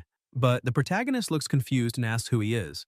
Xuan introduces himself, reminding him that he was Yihe's first opponent in the tournament, and asks if he's already forgotten. Yihe realizes who he is and looks surprised. Xuan tells him not to look at him like that, saying his leg isn't gone yet, and jokes that in the worst case, he'll get a regeneration surgery or maybe a combat prosthetic, since Laserbird just released a new model. Watching him, Yihe thinks that losing a leg so young while defending the city shows Xuan is a man of true worth and deserving of respect. Suddenly his phone starts ringing, but he hangs up, saying those spam calls never stop and are super annoying. A few seconds later, the device starts yelling at him to pick up, startling him. It's Director Deng, scolding him for blocking a big shot from Huadu and ordering him to unblock the number immediately. Yihe apologizes and says he understands. Moments later, the call comes through again. The man introduces himself as Wang Tao from the Huadu University admissions office and informs him that the semester will begin soon, adding that a train will be sent to pick him up in a few days. He also asked if Yihe had any special requests. Zhou, too, received a call from Professor Liu from the admissions department, and the protagonist said he would follow the university's instructions. Zhou replied that he understood as well, confirming he'd be there at the scheduled time and thanking the professor. Xuan watched them and thought that, in the same hospital room, there were 3 people, and he was the only one who wasn't a top student. So maybe the best thing to do was to forget the bed and hide under it. The protagonist mentioned that before enrollment, there was something he needed to take care of. A few days later, at the crater of Swan Lake, a mushroom-shaped cloud caused by the nuclear explosion had released hundreds of tons of ash into the atmosphere, blanketing the entire region in a black haze like an eternal night. Yihe went to the center, fused with his beast, and began to focus. A mist surrounded his body and his eyes started to glow. The system appeared, displaying Infinite Monster Model, Host Yihe, Base Physique 27.4, Model Damanra, Wild Trait Variation, Synchronization 38.9%, Titan Form, Synchronization 90%. He stood and noted that his fight with the blood-eyed gorilla had raised his Damanra synchronization by 1.5%, a great improvement. 3 more days of training raised it by another 6%, proving that this place was truly worth it. The progress was amazing, but it was time to move on. He prepared himself and shot off like lightning. Sometime later at the train station, an announcement echoed. The G6666 train to Western Huadu would depart in 5 minutes, and all passengers should board. Joe, waiting alone at the platform, sensed something and looked to his side, noticing the protagonist approaching. A flash streaked across the sky and Yihe landed beside him, saying he'd arrived just in time. People around gasped, asking if that really was the famous student, because the pressure he emitted and the energy swirling around his body felt like that of a high-level beast. That wasn't a mere blood flame aura. It surpassed elite warriors. He was the city's pride. Joe smiled and said Yihe had grown even stronger. The protagonist gazed at the city and said he was finally leaving it behind. His first stop, Huadu. As the train approached, he said his goodbyes. "Farewell, An City, I'm on my way." The train sped off as soon as he boarded. Standing, Yihe looked around at the other passengers, but his friend warned him not to make the atmosphere tense. Yihe asked if everyone there was really that strong. Joe explained that it wasn't just about strength. The train was built with next-generation alloys capable of withstanding tons of impact, and there were at least 5 Zhuanwu-level martial artists aboard to protect the students. Some were disguised among the passengers, others served as guards, and there might even be a grandmaster on board. After all, the train carried the top freshmen of the entire Xia nation. Yihe chuckled to himself, thinking that after scanning the train with his life sense, there were indeed powerful figures on board, but only about 5 could withstand 3 of his attacks. Suddenly, a level 1 alert sounded. The university train was under attack from unknown forces. The instructions were clear. Teachers and staff were to contain the threat, and students were to evacuate immediately without trying to fight. Chaos erupted throughout the carriages. Some students questioned if it was real, thinking it must be a test for newcomers, but others argued it might be something far worse. The Xia nation was at its weakest point. Its national-class martial artists were wounded and recovering, and one of the 3 Grand Masters, Du Jingming, had disappeared. Several masters and Xuanwu-level warriors had died in the recent waves of beasts in Guanshan and other cities. It made sense that old enemies or foreign forces would take advantage of the chaos to attack. The confusion grew. Some wanted to fight, others wanted to flee. Joe asked what Yihe thought. The protagonist grew irritated, saying it had to be a joke. He'd spent days training without rest and only took a short nap to recover energy. But if the enemy wanted to fight, then he wouldn't back down. The 2 of them ran to the front of the train. When they opened the door, they found a student gravely injured. Yihe's expression hardened as he shouted, demanding to know what was happening ahead. The freshman Zhou Jingxian, injured and gasping for breath, explains that the first 3 cars have already been evacuated. The enemy is using some kind of dimensional field, pulling people into isolated spaces where battles happen separately. Inside those domains, something terrifying is hunting everyone. The Zhuanwu instructors who were guarding the train have been almost entirely wiped out. They risked everything just to get him out and warn them that this isn't a test. Silence fills the car until a voice speaks up, questioning if there's any proof of what was just said. The freshman Yan Zhengxiong crosses his arms and demands to know where Jingxian's instructor seal is, if there are any other survivors, and why he's the only one who made it back. He insists that he has a friend in the forward cars, someone strong enough to survive anything, and that it makes no sense to believe Jingxian lived while that friend didn't. Other freshmen murmur in agreement, saying it actually makes sense that the guy with the mane has a point. Yan then orders Jingxian to step aside, declaring that he'll go check things out himself. Jingxian desperately tries to stop them, saying he's telling the truth and that going forward is suicide, asking why no one believes him when they're all walking straight into a death trap. He glances sideways and recognizes the protagonist. "You're Yihe, aren't you?" he asks in a trembling voice. The protagonist feels something strange. His life sense detects a surge of emotional distortion coming from the boy and replies, "Yes," asking how he knew. Jingxian explains that a woman named Qingzhu showed him a photo of Yihe and told him to find him and warn him that no matter what happens, he must not go to the front cars. Yihe freezes for a moment and his voice unsteady asks if she really said that. Jingxian confirms, saying Qingzhu threw herself in front of a strike, taking a blade meant for him, and was gravely wounded. The boy starts crying, saying maybe everyone's already doomed, but he'll still fulfill her last wish, to keep Yihe alive. The protagonist lightly taps his head, annoyed, saying Qingzhu isn't dead and he should stop spouting nonsense. Joe asks if he really plans to go to the front cars, and Yihe replies that he does. He promised something to her family and intends to keep it. Jingxian steps in front of them, declaring he won't let them pass. Yihe loses patience and asks how someone with such a loser's mindset even got into the best university in the country. He orders Joe to act.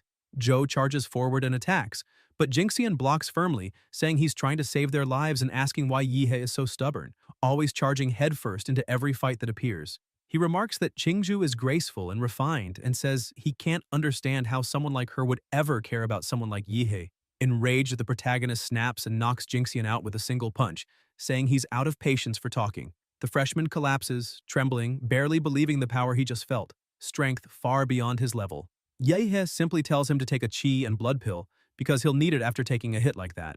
Without hesitation, he and Joe head toward the front cars. Jingxian, still on the floor, pleads with them not to go, shouting that it isn't safe. Upon reaching the third car, they find a massive, pulsating portal.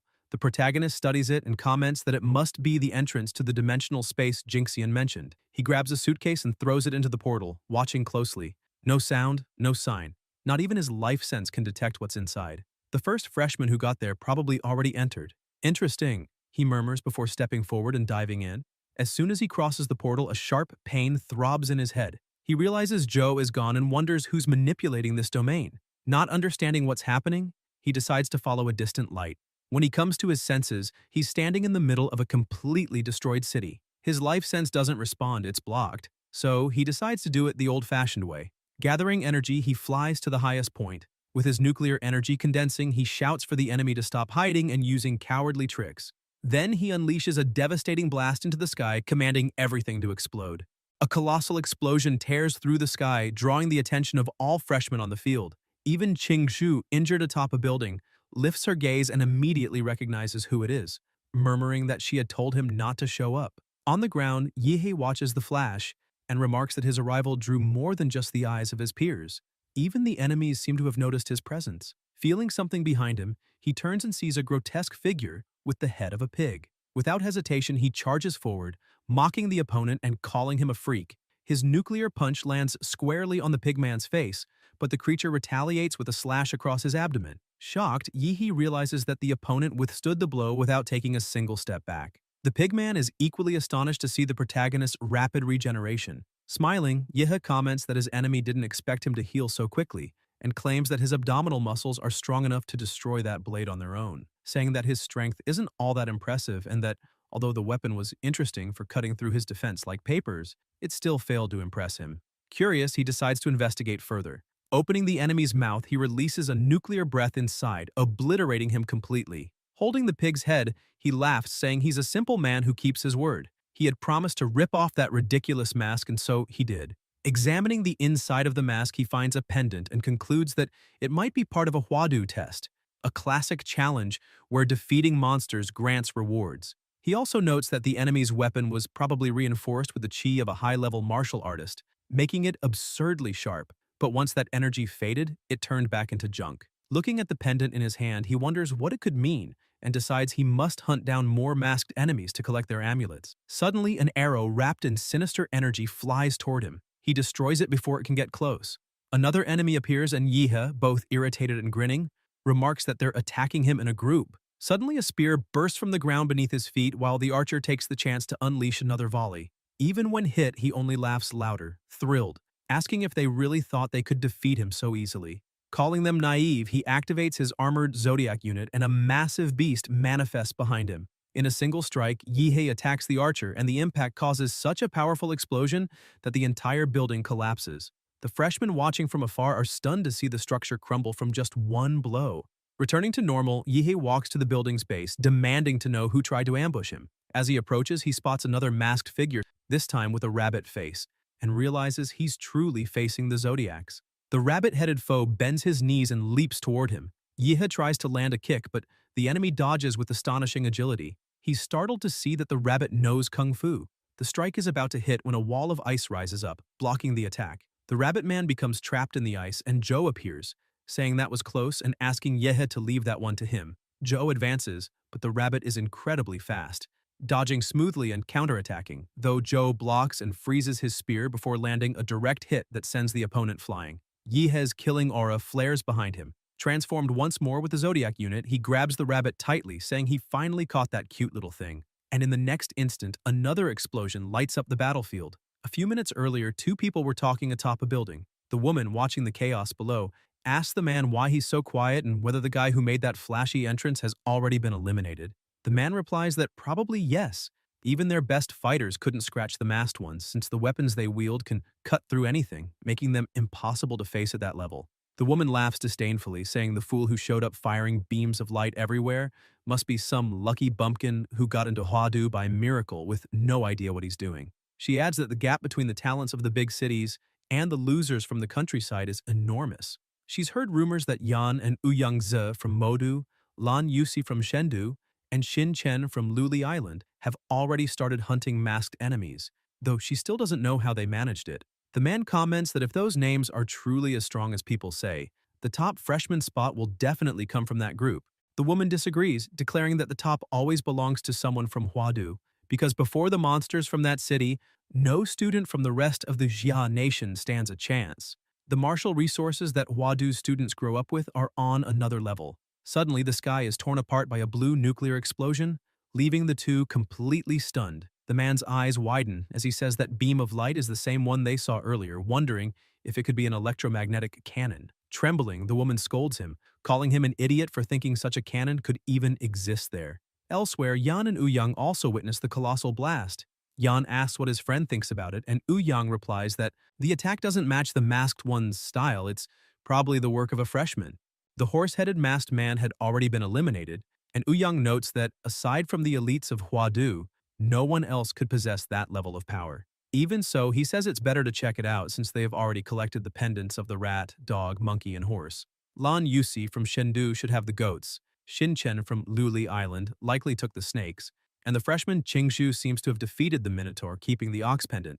If the masked ones really follow the zodiac pattern, then only 5 remain: the pig, rabbit, rooster, tiger, and dragon. Yang stresses that fighting the dragon is suicide. He's a boss, someone to run from, not fight. He concludes that whoever fired that blue beam surely already holds several pendants, and both Jin Chen and Lan Yusi are bound to show up there. That means the game is entering its final stage, and if they want to win, they'll have to steal each other's pendants.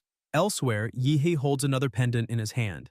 Zhou, puzzled, asks what it is, and Yihe explains that before his companion arrived, he had already defeated a pig-headed masked enemy and pulled the object from inside him. If he's right, this challenge revolves around gathering all the zodiac pendants hidden within the enemy's masks.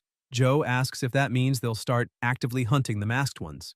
Yihe confirms, saying that someone attacked him from behind on the rooftop, but he managed to escape during this confusion. However, the enemy's arrow grazed him, which now allows him to easily track the archer. Shortly after, they arrive at another area and notice the ground covered in battle marks. The burn marks are still warm, a sign that someone was there just minutes ago. Suddenly, Zhou freezes, sensing an extremely dangerous presence beside him. He tries to react, but a woman retreats, wounded and surprised, asking how her optical stealth mode was detected.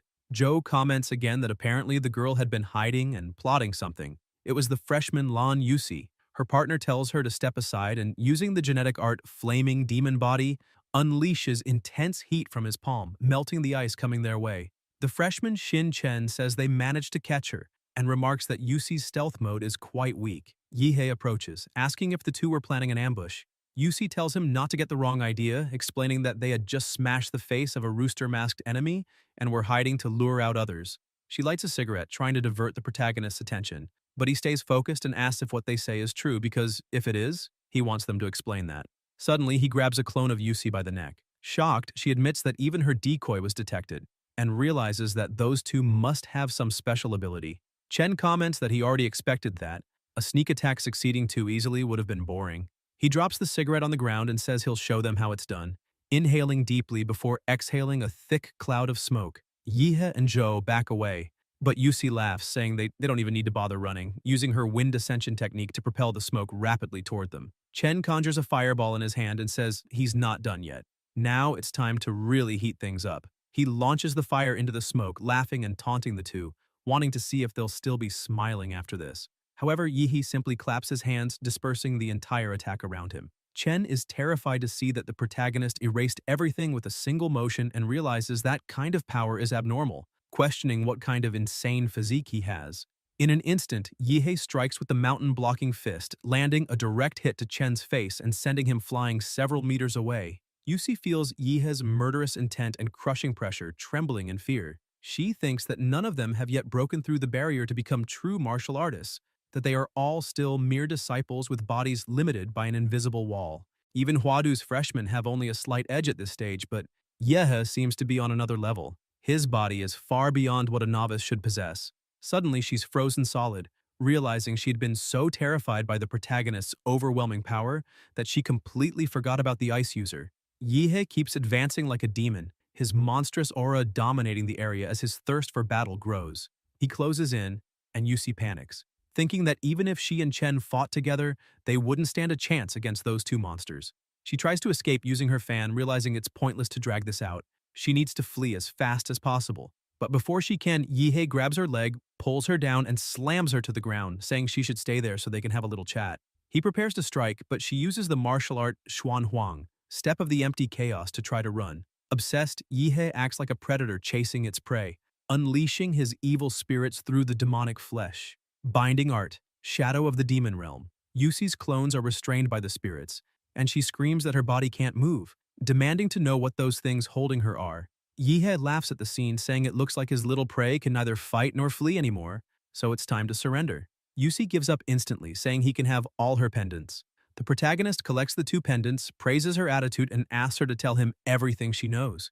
Yusi begins explaining that to pass this trial, one must gather all 12 zodiac pendants and that they've now reached the final stage. There's no point hunting anyone else, since the survivors will end up fighting each other anyway. She mentions that the real monsters that year are Yan and Young, both from Modu. Laughing, she asks if the protagonist wants her to lead him to them, saying she has nothing left to lose, and that since she can't win the competition, she'd rather pour gasoline on the fire and let the big shots kill each other. Yihei laughs and replies that she doesn't need to bother with that, though he admits she's braver than he expected. Meanwhile, Yan and Young are moving quickly. Young comments that Yusi and Chen are probably already hunting them, but says he doesn't care who wins. In the end, they'll just steal from both, since those two are merely holding onto the prize for now. Suddenly, Yan is shocked and tells Young to look at the body split in half on the ground. It's Chen. Just minutes earlier, he had been completely defeated and tossed aside like trash.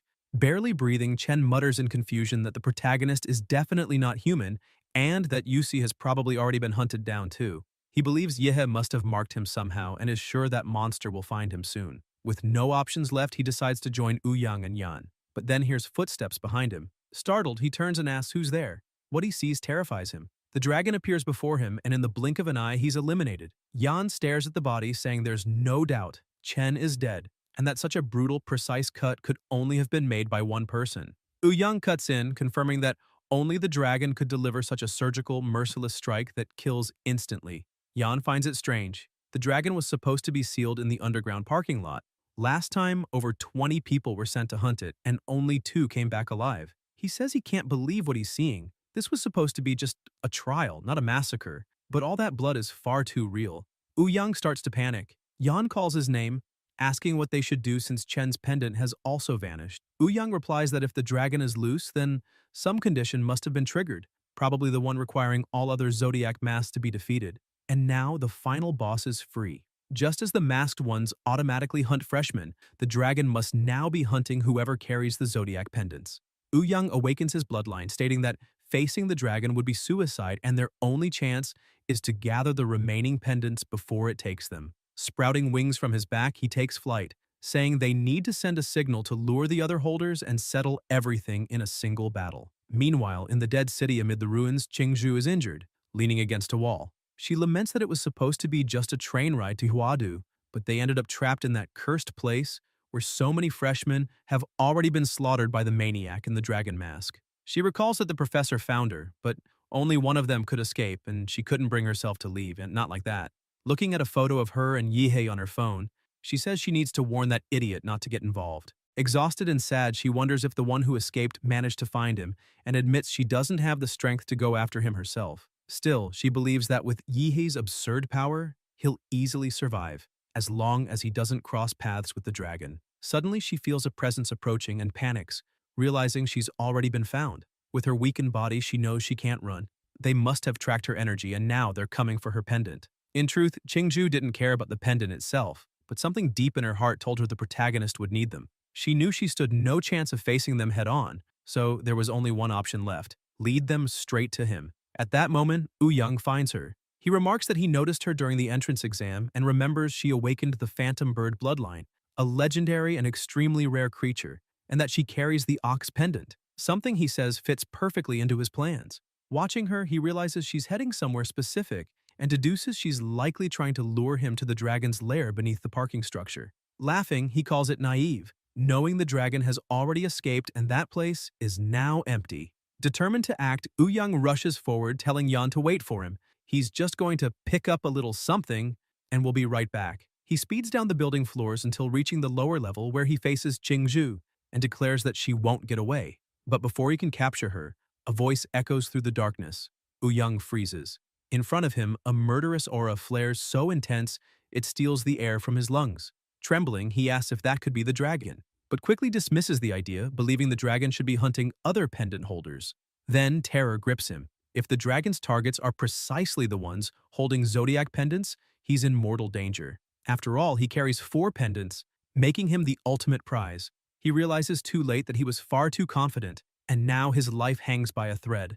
The dragon locks eyes with him, and Young feels his entire body go rigid under that gaze. He tries to comprehend what's happening, realizing that the creature is using an absurd technique, one that drags its victim into a sealed space the moment eye contact is made. The only escape is to defeat the caster, and the dragon has clearly forced him inside. Within that domain, the dragon attacks, and Young throws everything he has into defense. But the power gap is overwhelming. Elsewhere, Yan begins to feel pressure as he faces Zhou and Yihe. The protagonist watches with boredom and asks what this is supposed to be, since Yan had opened the global chat earlier just to brag, yet now shows no strength at all. Zhou asks Yihe to step back, making it clear he wants to face the opponent alone to test his own ability. Enraged, Yan charges forward, shouting that they're getting too full of themselves. Zhou responds by activating the ice vein, but Yan shatters the ice with sheer brute force. He grins and says Zhou isn't going anywhere, attacking again. Zhou blocks the first blow but senses another coming immediately after. He manages to react and counter with his wind cut technique, a strike that slices both soul and blade as one. Both raise their power to the limit and an intense battle begins, shaking the surroundings. Yehe, however, just watches from a distance, sitting lazily and looking utterly bored as he waits for the result. In the middle of the clash, Yan suddenly senses something, a familiar presence, a cry for help. It's Yang. He instantly retreats, ending the fight and saying that if he didn't have something urgent to handle, he would have broken at least 8 of Zhou's bones. But before he can flee, Yihe slowly stands up and asks if he's done showing off, then adds coldly, "Who said you could leave?" In an instant, he moves at unbelievable speed. Yan tries to react but is sent flying like a feather. Even though he manages to block, the impact leaves him battered on the ground. Dazed, he asks what that was, if the blow came from a demonic beast. The protagonist calmly replies that it didn't. It came from him, and adds with the disdain that Yan's annoying yelling was getting on his nerves, so he ended up hitting harder than intended. Still stunned and unable to process what just happened, Yan asks if he was ambushed. Yihe sighs and answers casually that no, the problem is simply that Yan couldn't keep up. The punch was so fast that his brain didn't even have time to process it. Humiliated, Yan screams that the protagonist is too arrogant and that he'll be the one eliminated. 3 minutes later, he's completely destroyed. Beaten so badly it looks like 10 people attacked him at once. Yihe calmly holds Yan's sword and says he shouldn't feel too frustrated. Lasting 3 minutes against him is already impressive, especially since Chen went down with a single hit. Examining the blade, he remarks that it's actually decent, but that he's thinking of borrowing it. He asks if Yan would mind, though he knows the opponent is already unconscious. Then he adds that the sword still needs a few upgrades, and channeling his nuclear energy, he infuses it directly into the weapon, instantly transforming and amplifying it. Zhou approaches and calls out to him, saying that in Yan's spatial ring there weren't any masked pendants, but he did find something strange. He shows a pendant that's blinking repeatedly, as if transmitting some kind of signal. Guys, if you enjoyed the video, leave a like, comment, and subscribe to the channel so you don't miss new content. Thank you.